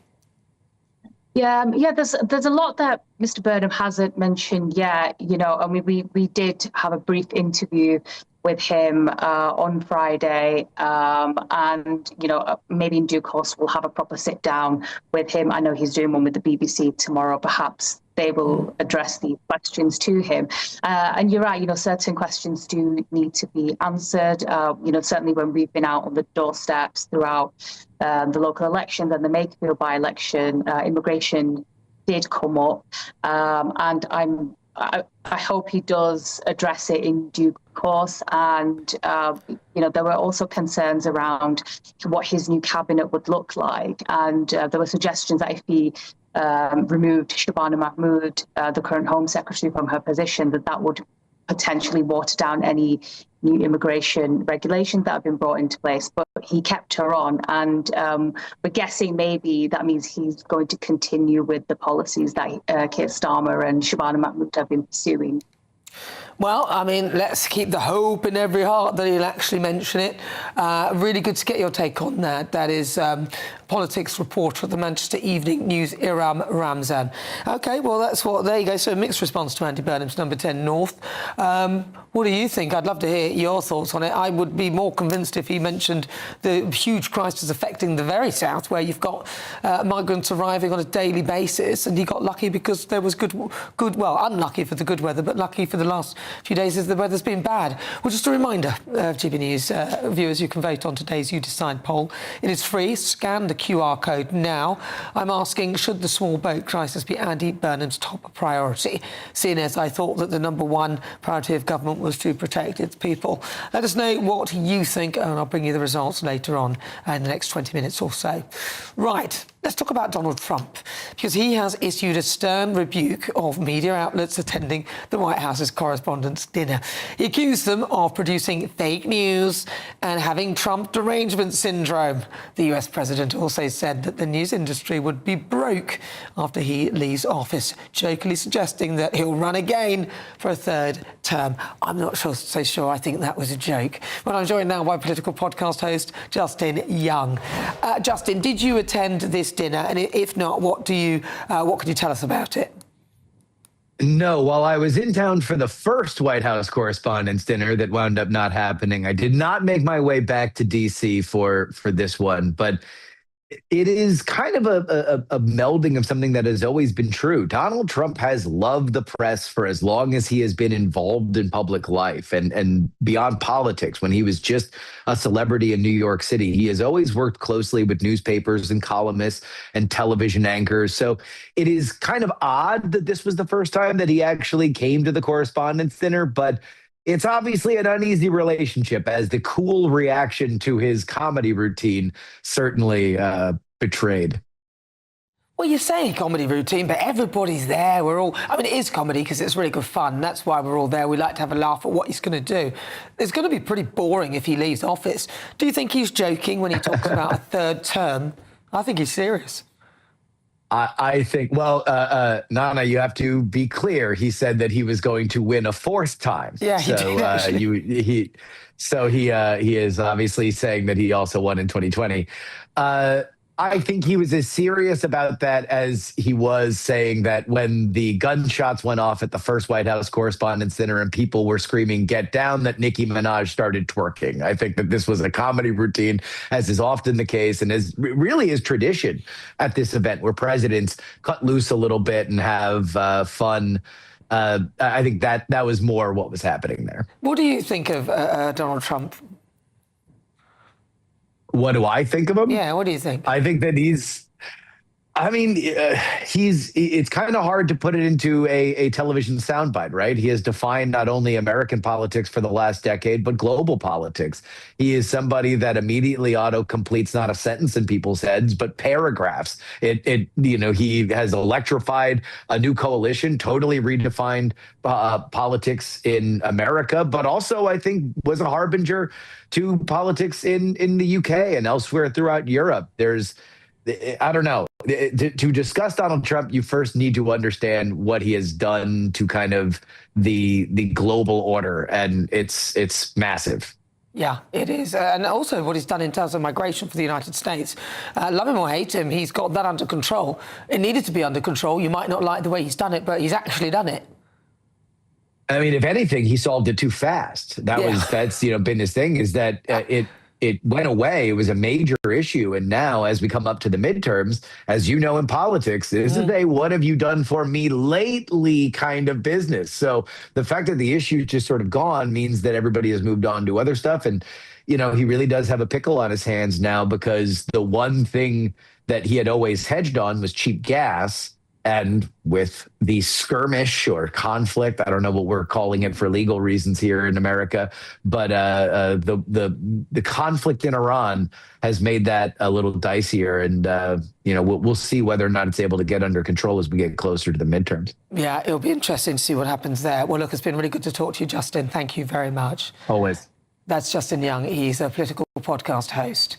All right, well, we've got it. It's time to do it. Let's give it away. The Great British Giveaway. Your chance, not the Chagos, no, to win £60,000 in tax-free cash and your very own real gold bar worth over £5,000. Here are all the details you need to enter. We're celebrating a golden summer with a terrific two-part Great British Giveaway. First, you could win a sensational £60,000 in tax-free cash to spend however you like this year. What would you do with that? And that's not all, as you'll also win our most precious prize to date, a fine gold bar worth over £5,000. It's pure gold to own, trade, or gift to a loved one and secure their financial future. So make sure you don't miss your chance to bank over £65,000 worth of prizes in our Golden Summer celebration. For a chance to win £60,000 in tax-free cash and a real gold bar, text GOLD to 63225. One entry costs £2.50 plus one standard network rate message, or text BONUS to 63225. 5 entries cost £5 plus one standard network rate message. Go to gbnews.com/win. Entry starts at £2.50. Call 0903 686 3232. Calls cost £2.50 plus your network access charge, or post your name and number to GB22 PO Box 8690 Derby DE1 9TT. UK only. Entrance must be 18 or over. Lines close at 4 p.m. on the 21st of August. This is a network giveaway. Entries will be pulled. Please check the closing time if listening or watching on demand. Good luck. Good luck indeed. It is just coming up to 20 minutes after 5 o'clock. You're with GB News. We are Britain's #1 news channel. I'm Nana Akua.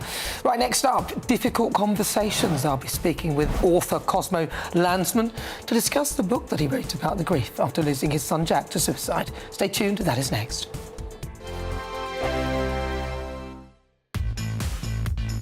Five hosts, 5 opinions, 5 fearless debates, 5 unfiltered takes on the day's news. 5 reasons not to be anywhere else on Saturday night. This is the Saturday 5. You got me. You got me good there. Britain's biggest Saturday night TV show. It's not a bad brand. Yeah. Uncensored. Very, very racy tonight. On the unpredictable. What did she say? Can you translate it for us? And always entertaining. And how can a country go from being led by William Wallace Saturday nights from 6 p.m. only on GB News, the People's Channel. Britain's news channel. You're going to want to stay tuned, trust me. Welcome to Free Speech Nation with me, Josh Howard. This is the show where each week we see what's happening in the world of culture, current affairs and politics. First we'll say, welcome to the UK. Oh, thank you. And we're not afraid to use our free speech so that you can use yours. It's not controversial in the slightest to anyone who hasn't lost their mind. Free Speech Nation, Sunday nights at 7 p.m. Only on GB News, the People's Channel, Britain's news channel.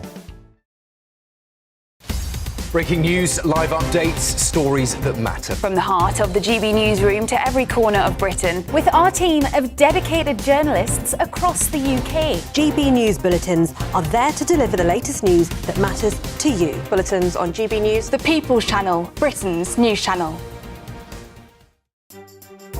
Some people enjoy lazy Sunday mornings, but not me. What's the truth of the matter? So that's a very live question. Would you support him if he waters down these plans? Before the spin sets in, I'll be getting to the truth. This is personal. No soft questions, no easy answers. It's one thing if the state has rules in this country. It's another thing whether the police and others actually police them. Setting the agenda and holding those in power to account. You can't really blame her if the system is set up this way. You will not want to miss it, trust me. The Camilla Tominey Show, Sundays from 9:30, only on GB News. Here at GB News, we made a promise to tell your stories. And on the 6th of August, we're marking 5 years of doing exactly that. Celebrate with us by having your say. Join in the debates live on TV and radio. And meeting your favourite presenters across the country, from Leeds to Aberdeen, from Belfast to Barry Island. Plus, join me in Essex for our biggest live show of the year. Scan the QR code or visit gbnews.com/celebrate. Terms and conditions apply. At GB News, we love to hear from you, our loyal community. So drop us a line at gbnews.com/yoursay. There you can talk to each other and also to the presenters live on air. gbnews.com/yoursay, because GB News is your channel, Britain's news channel. Here at GB News, we made a promise to tell your stories. And on the 6th of August, we're marking 5 years of doing exactly that. Celebrate with us by having your say. Join in the debates live on TV and radio. And meeting your favourite presenters across the country, from Leeds to Aberdeen, from Belfast to Barry Island. Plus, join me in Essex for our biggest live show of the year. Scan the QR code or visit gbnews.com/celebrate. Terms and conditions apply.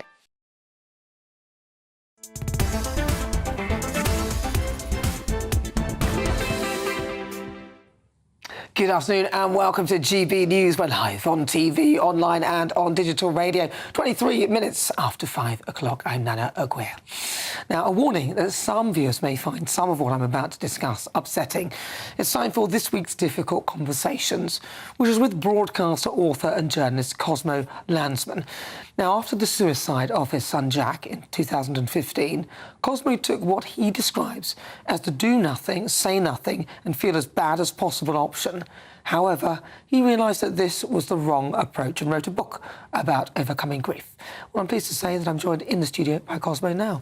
Well, welcome to the programme. Great to be here. Thank you for having me. Now, you're quite familiar with the world of broadcasting, journalism and everything, having been in it for many years. So I want to ask you then, your beautiful son lost his life. He was taken from us. just over a decade ago. Mm-hmm. Can you take us back and just tell us a little bit about what kind of a person he was and whether there were signs that that he was troubled in some way? Because some people often hear about people taking their own lives and then they think, well, didn't anybody know or couldn't anybody tell? And that must haunt people that are left behind. Well, there are sort of two types of people that get involved in suicide. One are the kind where it just comes totally out of the blue. Parents say, he, she, they were so bubbly and happy. I just don't understand. It's a total mystery. It's just no reason for it, no precedent, no clues, no crazy music or whatever. Jack wasn't like that. He had sort of mental health issues very early on, and I could see that he was troubled, but I didn't know until quite later, early teens, that he was serious. I remember the day he first told me that he had tried to kill himself. And he told me not in a melodramatic way. It was just a very, oh yeah, yesterday I tried to kill myself. And that was the first time I thought, whoa, this is really serious. This isn't just your average depression. So that was the alarm bell that really woke me up. And hearing that as a parent, what did you do next? Because people say, right, well, because I wouldn't know what to do if, my son or daughter had said that to me. Well, I remember the exact thing I did was, I thought, right, I've got to stay calm. I've got to talk to him. I've got to find out what's really going on with him. So he sat down and I sat and we talked. I felt I was too distant. I was like a therapist or something. What I should have done is just immediately grab him and hug him and tell him I love him. We're going to get through all this. But I felt I had to find out what was going on because I was scared. Because to be honest, I had no idea what to do. There's no manual. Suddenly when you realize that your child is suicidal, what do you do? Well, who do I call? Well, what happens next? So I was, shocked. I was just shocked. I wanted to stay calm and help him through this. And how old was he when he said that? He was in his 20s. He was about 23 or 24. What did he do? What was his work? He didn't have work. He did telesales and things like that. And that was a part of his general depression, that he lost touch with work. He became homeless. He got involved with drugs. He moved with a very bad crowd of people. And it just left a deterioration. Now, I say that, but even though he was very difficult to be with, there was a sweet side to him that I never want to forget. He could be terribly kind and very gentlemanly towards women. There were bits of him that I totally adored, and there were bits that were absolute nightmare. So it was that strange mix. A lot of memoirs, it's about, oh, my son, my daughter was just a ray of sunshine and they were wonderful and perfect. Jack wasn't like that. He'd drive you mad. I mean, really, no one could put up. He got chucked out of an anarchist squat in some terrible area, because even the crazy anarchists couldn't handle him. It was like that. So there was a mix of both. It was very demanding. And how old was he then when he took his life? He was 28 or 29. And did it come as a surprise to you? Well, yes, it did. I was on Even though you knew that he had that in his personal life? He had made other suicide attempts before. Okay. The terrible thing is I kept saying, I can't believe he's going to actually do it. And then when he did it, I couldn't believe he actually had done it. It was a very strange. I was on a cruise ship writing a travel piece for the Sunday Times. I was having a lovely holiday, and I got a telephone call. And it's a strange moment when you realize your child is dead. When you pick up the phone, I just said, hi, what's happening? And the person said to me, Jack is gone. I thought, gone? Well, has he gone somewhere? Oh. And she said, no, Jack is dead. And boom, it was like, how a building collapses, you go all wobbly? Yeah. It's the most terrible moment. That line that losing a child is every parent's worst nightmare. You wake up from nightmares, but not the loss of a child, I say. And your coping mechanism, what was it initially? Pure denial, anger, resentment, And writing about it was my coping mechanism. Yeah, so talk to me about the book that you've written. Well, my first book I wrote was very angry. You know, I kept reading about these parents that when their child commits suicide, they open up, they want to dedicate centers and make cakes and go for runs and charity after that. I thought, oh. Or they want to go to grief council where everyone sits around sharing their miserable sadness. I thought, I'm not doing that. I don't want anything to do with that. I'm just going to be my old, miserable self because it keeps me connected to my son. And then I realized, no. I wrote that book and I thought, no, I've got to offer people something more. And I think the book that I've got now is a book that is a very positive message. And I think it can help people. You know, death can wake us up to the value of our lives and the people around us. And I hope that people will realize and not take anyone for granted. Because your loved ones, as I discovered, can go like that at any time. Yeah. So one of the messages of the book is love them and let them know how much you love them. I've always regretted that I worried that Jack didn't know how much I loved him. Oh, and so the book, what's it called? And where can people get a hold of it? Well, you can get it from Amazon or on or online or local bookstores. You can get it at Waterstones. It's called Jack and Me, One Clueless Dad, One Lost Son. Oh. Well, look, I think it sounds an inspiration to people if they have to go through what you've been through. I think it will be much appreciated by many. I hope so. All right. Well, listen, Cosmo, thank you very much for joining me. Thank you for having me. Thanks so much. That's Cosmo Landsman. All right, now, if you've been affected by anything that we've discussed, you can contact the Samaritans. You can call them for free, 116123, or email them at joe, which is J-O without the E, at samaritans.org, or visit samaritans.org to find your nearest branch. All right, it's just coming up to 32 minutes after 5 o'clock. I'm Nana Akua. Up next in the Great British Debates, I'm asking, should Donald Trump run for a third term? He's promised it will be fourth because I think he thinks that he won the other election, which would have made this his third. So the next one will be the fourth one. He called it the fourth.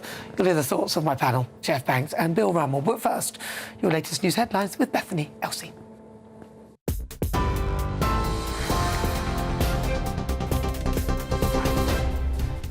Headlines from the GB newsroom at 5:32. The number of people who've been evacuated from their homes across France and Spain has risen to more than 270,000 as severe wildfires continue to spread. Meanwhile, Police Scotland have declared a major incident as emergency services continue to tackle a wildfire which has been burning in the Cairngorms National Park for 10 days. Almost 900 migrants have crossed the English Channel in Andy Burnham's first week in Downing Street, and hundreds more are arriving today.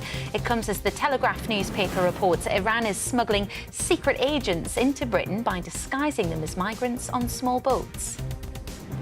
And 6 men have been arrested on suspicion of murder after a 22-year-old man was fatally stabbed in Clapham in southwest London. Those are the latest headlines. I'll have a full roundup for you at 6 p.m. For all the latest from GB News whilst you're on the go, get the GB News app. Scan the QR code now to download or visit gbnews.com/app.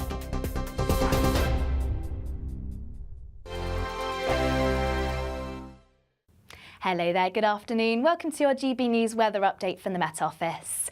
A bit of a change ahead for some of us. We're going to see a few more spells of rain, not feeling quite as warm into tomorrow either for some of us. We've also had some rain this afternoon. That's mostly where we see this cold front sinking its way southwards. Fair few isobars on the chart as well, so a bit breezier at times across the north. Well, we'll see that rain sinking south. It will continue to bring some light outbreaks across central areas of England and Wales, and a few showers starting to creep in across parts of the south. Another band of heavy rain pushes in from the west as well. It could be quite heavy across the hills of Scotland first thing on Sunday morning. And with the cloudier skies, that means temperatures won't drop too low, mostly in the mid to high teens. So to start on Sunday, it's going to be rather unsettled across Scotland. Quite a wet start and quite windy across some coastal areas as well. And still, some of this rain could be a little bit heavy across the hills. Very similar across Northern Ireland and northern parts of England. Most of the rain will have cleared, but we've got plenty of cloud and scattered showers following on behind. And a similar picture elsewhere across England and Wales. Now, across much of the south and southeast, they will see some splashes of rain as we head through tomorrow, but very light outbreaks and very hit and miss showers, so some areas will still remain dry. But across Scotland, Northern Ireland, northern parts of England, and at times across the Midlands, we will see some showers which could turn a little heavy. But any showers we do see across the south will have fizzled away by the afternoon, so more sunnier spells to develop here. But notice a change in temperatures, highs only reaching around 25 degrees Celsius, so still warm and pleasant, but a little bit fresher compared to what we've had this afternoon, and certainly feeling that bit cooler across northern areas of the UK. Some showers still lingering across the evening before eventually fading away. Plenty of clear skies across Scotland actually to finish off the day, so a cooler night here. And then sunshine will build back through into next week along with the higher temperatures. Exciting news. Every Friday, my Patrick Christie's Tonight Show is going to have a twist to it. We're welcoming some special guests. You. That's right, on Fridays I'm going to be doing my show in front of a live studio audience because this show is about you and what you have to say. It's going to be the same big debates, same big topics, same big opinions. But every Friday night at 9 p.m, you are invited to come on down to Patrick Christie's Tonight to be a part of the action. Only on GB News, the People's Channel, Britain's news channel. Britain is not just a geographical expression. We are a people bound together by history and culture that are distinctively British. Join me to celebrate our music, theatre, artworks and literature, which we can explore and enjoy together. Everybody's welcome.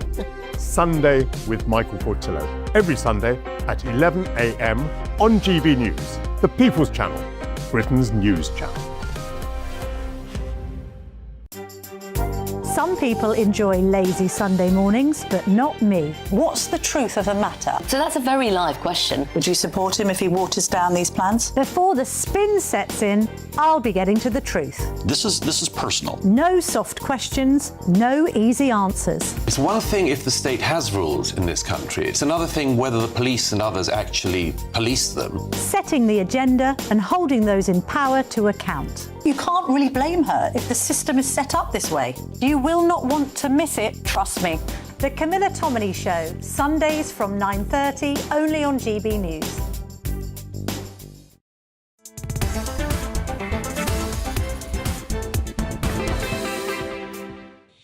Good afternoon, welcome on board. It is 36 minutes after 5 o'clock. I'm Nana Akua. This is GB News. We're live on TV, online and on digital radio. Don't forget as well, you can stream us live on YouTube, or why not download the GB News app. But it's time now for the Great British Debate this hour. And I'm asking, should Donald Trump run for a third presidential term? Or is it the third, or would it be a fourth? Because he, 1, 2, 3. It would actually be a fourth in a way, because he ran for the other one and lost, didn't he? That's 1, 2, 3, 4. Yeah. Donald Trump jokingly suggested that he'd run for a third presidential term, or fourth, at the White House Correspondents' Dinner last night, adding that it would be his best one yet. And he also had this to say to journalists in typical Donald Trump fashion. I'm gone. You're all going to be broke. Your business model is going to be finished. No, it's true. When I'm not around, you're going to be broke. There's not going to be anybody to report on. Yeah, if we're all going to be broke, well, do you know what? He has a habit of getting things right, even though he is joking. So for the Great British Debate this hour, I'm asking, should Donald Trump run for a third, or maybe some people see it as a fourth presidential term? He'd have to change the Constitution, but it has been done. So joining me now is designer and businessman Jeff Banks and former Labour Minister and MP Bill Rammell. Bill Rammell, he's quite good. He's quite very effective, Donald Trump, really. If our American... It's effectively disastrous. I mean, you know, for example, the conflict with Iran is wrecking the global economy. You know, he's brought a wrecking ball to the US economy. Should he run for a third term? Emphatically not, apart from the fact that it's illegal. But I do have a worry that he might try to do it.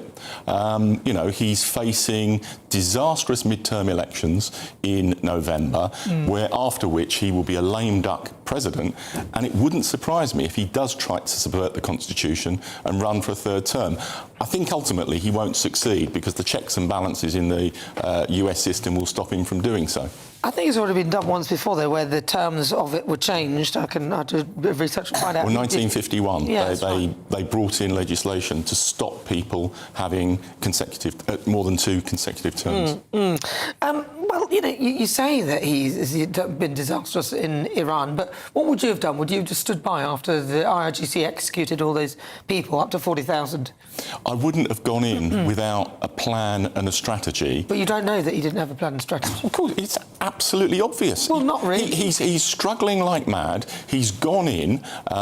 You know, the Straits of Hormuz have been closed. You know, it used to be a theoretical threat that Iran had that hold on the world. They've now got proof of concept, and we're all suffering as a result of it. Well, so you would have just let the people just, you know... No, so many US presidents had looked at going into Iran before and all concluded that it wouldn't work. And what he's actually done is reinforce the hardliners within the regime. Well, I think any war would do that. But, Jeff Banks, your thoughts? Don't you love Donald? Oh, I love him. I mean, it's just like... It's absolutely outrageous. He says things that a lot of us wish we had the bottle to say. I think... unlike Bill, I think he's actually turned the American economy around. There's loads of people. It's tanking. Can I finish, Bill? I mean, normally you're a gentleman and you don't like to be interrupted. So normally he actually manages to get lots of investment, whether it's chip companies from Taiwan, car manufacturers building factories, drilling for oil. He's made a big turnaround there. What worries me is whether or not the pressure, and I don't disagree with Bill, is that he went into Iran, and I think it was good that he did, because I think they were capable of, like, getting a nuclear weapon. Somebody had to stop them. Obama didn't do it, just gave him a load of money. Biden didn't do it, just gave him a load of money. So at least Donald had the gall to stop them. Unfortunately, he thought maybe that there would be an uprising and that the general populace would take over the government. And on a country the size of Iran, that's proved to be difficult. So I think he's in a stumbling block at the moment and now getting a lot of criticism in America. So would I ask him to run for a third? I wouldn't. I'd leave it to Marco Rubio or J.D. Vance. Listen to the critique from the real hardliners within the MAGA movement.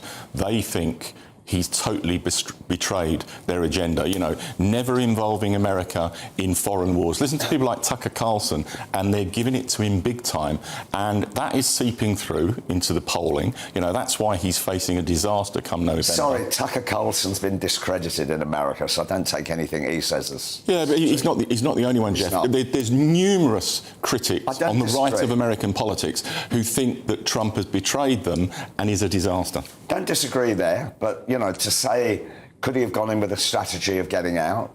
I think that was his strategy. He thought there would be a national uprising and he could withdraw gracefully. That hasn't worked out. It's now proving more difficult than he expected. And it's a difficult one now to get out of. The sad bit is, as we've heard earlier on today, we've now got Iranians coming in small boats that potentially are going to disrupt our UK here, because we are now a target. And I think that's a disruptive factor. Yeah, we are a target, and I think that's extraordinarily concerning. But I think the biggest critique of Trump is he launched this onslaught against Iran without clear objectives and without a clear exit plan. And he's struggling like mad at the moment. You don't know that there was no clear objective or exit plan. And they did keep doing their White House briefings and everything, telling us what's going on. I don't know. Looking at it, I just think that they may have anticipated something different and it didn't quite transpire the way they wanted it. I think it was dubious going into somebody else's territory. As soon as you step into somebody else's domain, you're in trouble. When I filled up my car with petrol this morning, it was $1.60 a litre. Yeah. I hold Donald Trump accountable. Well, how about you have a chat with Rachel Reeves then, because she's taken a high amount of tax out of that. A lot of that is tax. Why don't you have a word with her, or whoever now is running it? Or is it John Healey? Have a word with them and your government. Compare like with like. It's a petrol car bill with all of your green credentials. Exactly. Why aren't you driving an electric car? And I've just installed air conditioning in my house as well, so give it to me big time. Is there no end to the hypocrisy? I know, a total utter hypocrite, Bill Rammell. Sorry. No, sorry. If you fuel aircon by renewables, then in the longer term, it's okay for the environment. Okay, well, are you? Are you? No. Are you? No, not at the moment. All right. As long as the wind blows and the sun shines. I think you need to be pragmatic, and with global warming and the massive heat, all sorts of people are going to be installing air conditioning, and we need air conditioning. There is no global warming, Bill. There is no global warming. Tens of thousands of people being kicked out of their homes because of wildfires ravaging Europe. They don't even know. That could even be arson. As we know, even in Portugal, when they had all those fires, most of them were started by arsonists. So we don't know what's happened. If you put, no, we don't know. If you put a match in that sort of environment, you'll get a fire. So we don't know.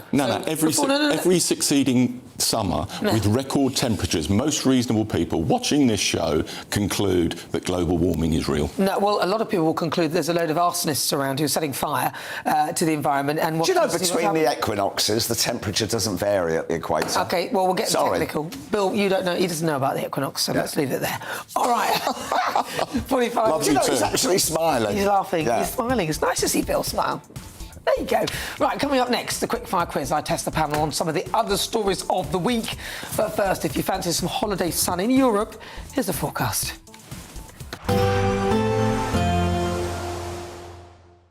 Dinner under the stars tonight? That reminds me of our travel insurance. You mean all clear skies? All Clear Travel Insurance sponsors GB News Travel Destinations forecast.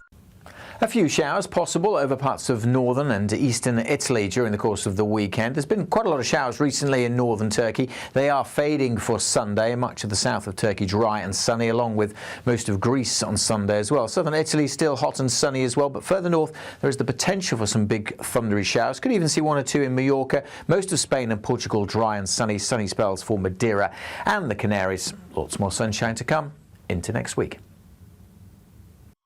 All Clear Travel Insurance sponsors GB News Travel Destinations forecast. This is GB News, Britain's news channel. There was a Ryanair flight from Thessaloniki in Greece, and a part of the plane hit the window and pulled it out. And so this man, a 61-year-old Serbian man, was sucked out of the window. And his wife, she says that she was desperately holding onto his legs to keep him inside the plane for 5 minutes. Wow. It was horrendous. Apparently the aircraft did eventually land normally and passengers were safe and a replacement airline was sent. He was taken to hospital with friction burns. It was a part of the propeller had come loose from the engine and it had hit the window, and that's what had taken the window out. So it wasn't as though it was thought to be loose in the first place. But can you imagine? No. I mean, I don't want to. Unbelievable. I'm not a good flyer, I have to admit. This terrifies me. GB News, the People's Channel. Britain's newsroom. Weekday mornings from 9:30. Weight loss jabs could help children as young as 6 who are living with obesity. When did we start saying living with obesity? Can we not say obese children? Is that not politically correct? Well, delighted to be joined now by Sarah LeBrock, Director of All About Obesity. Sarah, I think a lot of people will feel slightly uneasy about children getting on these jabs, simply because we sort of expect, I don't know, diets to be managed by parents. Yeah, I can totally understand why people would think that. But the point we're not talking about just overweight children here. We're talking about children living with obesity. And interestingly, you say, why do we say living with obesity? It's because they're living with a chronic condition. GB News, the People's Channel. Britain's newsroom. Weekday mornings from 9:30. What does this kind of day mean to you, kind of coming and doing this every year? Well, I feel that I'm doing this for my wife because she used to sell poppies properly, really, and I used to help her for 20-odd years. And I feel like I'm doing it for her, really. But it is nice to think that everybody appreciate what we did for being in the forces. But tell me about your service, because you got sent out to the Far East, didn't you? Yes. I just got engaged because I didn't think I was going to get called up, but then I did. In your jacket here, you've got one medal for national service and one for that Hong Kong medal for that. To be honest, I was 18 years old and I was very excited about going. It was an adventure to me. The People's Channel.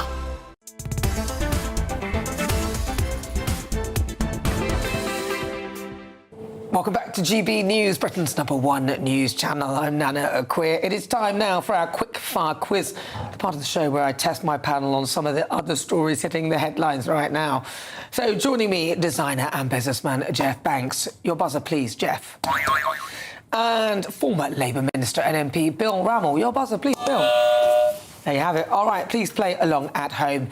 Question 1, multiple choice. A monkey found abandoned on a London bus was discovered inside a what? Was it A, a cardboard box, B, a laundry bag, or C, a suitcase? Bill Rammell. A suitcase. Jeff Banks? Laundry bag. See, the answer is it's B, a laundry bag. Well done to you. 1 point. 1-0, Bill Rammell. All right, here we go. Yes, the monkey was discovered on the 302 bus yesterday, waiting in Kensal Rise. Oh, poor thing. Right, question 2, open question. Which entrepreneur warned Britain could face a civil war over migration? Come on, open question, press your buzzer. Oh, is your buzzer not working? Jeff Banks. Jim Ratcliffe. OK. I think it was Jim Ratcliffe. Oh, well, you could have said someone else, but all right.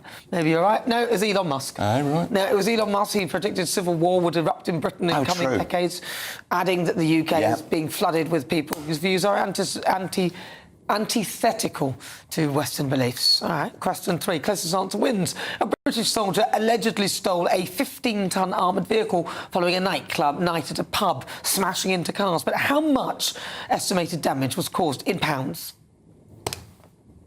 Oh. Yes, Jeff Banks. £16,000. All right. Bill Rammell. £25,000. The answer is £100,000. Bill Rammell, you are the closest. 2-1. Yes, 2 people were arrested for allegedly causing £100,000 worth of damage on Civilian Road in Wiltshire. Right, question 4, true or false? A dig by archaeologists near the Thames has revealed evidence that could be Britain's first hospital. True or false? Bill Rammell. False. Oh, Jeff Banks. True. The answer is... It's true, Jeff Banks, you are today's winner. It is true. A team from the University of Reading have found evidence of hospital dating back in the 11th century. I lied. There's one more question. But you can't win anyway. It's not 1-1, it's 3-1.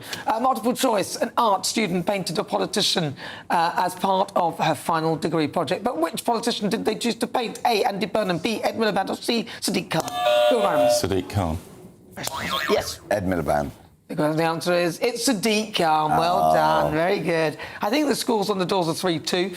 The Tia Mirza, a fine art student of arts in Bournemouth, painted Khan as part of her final degree project, saying it was a privilege to present the portrait to him as he marked 10 years of office. Right, now this afternoon I've been asking, should the small boats crisis be Andy Burnham's top priority? And the results are in. 99% of you say yes, just 1% of you say no. You can also join our You Decide poll. You've got the QR code, please scan it.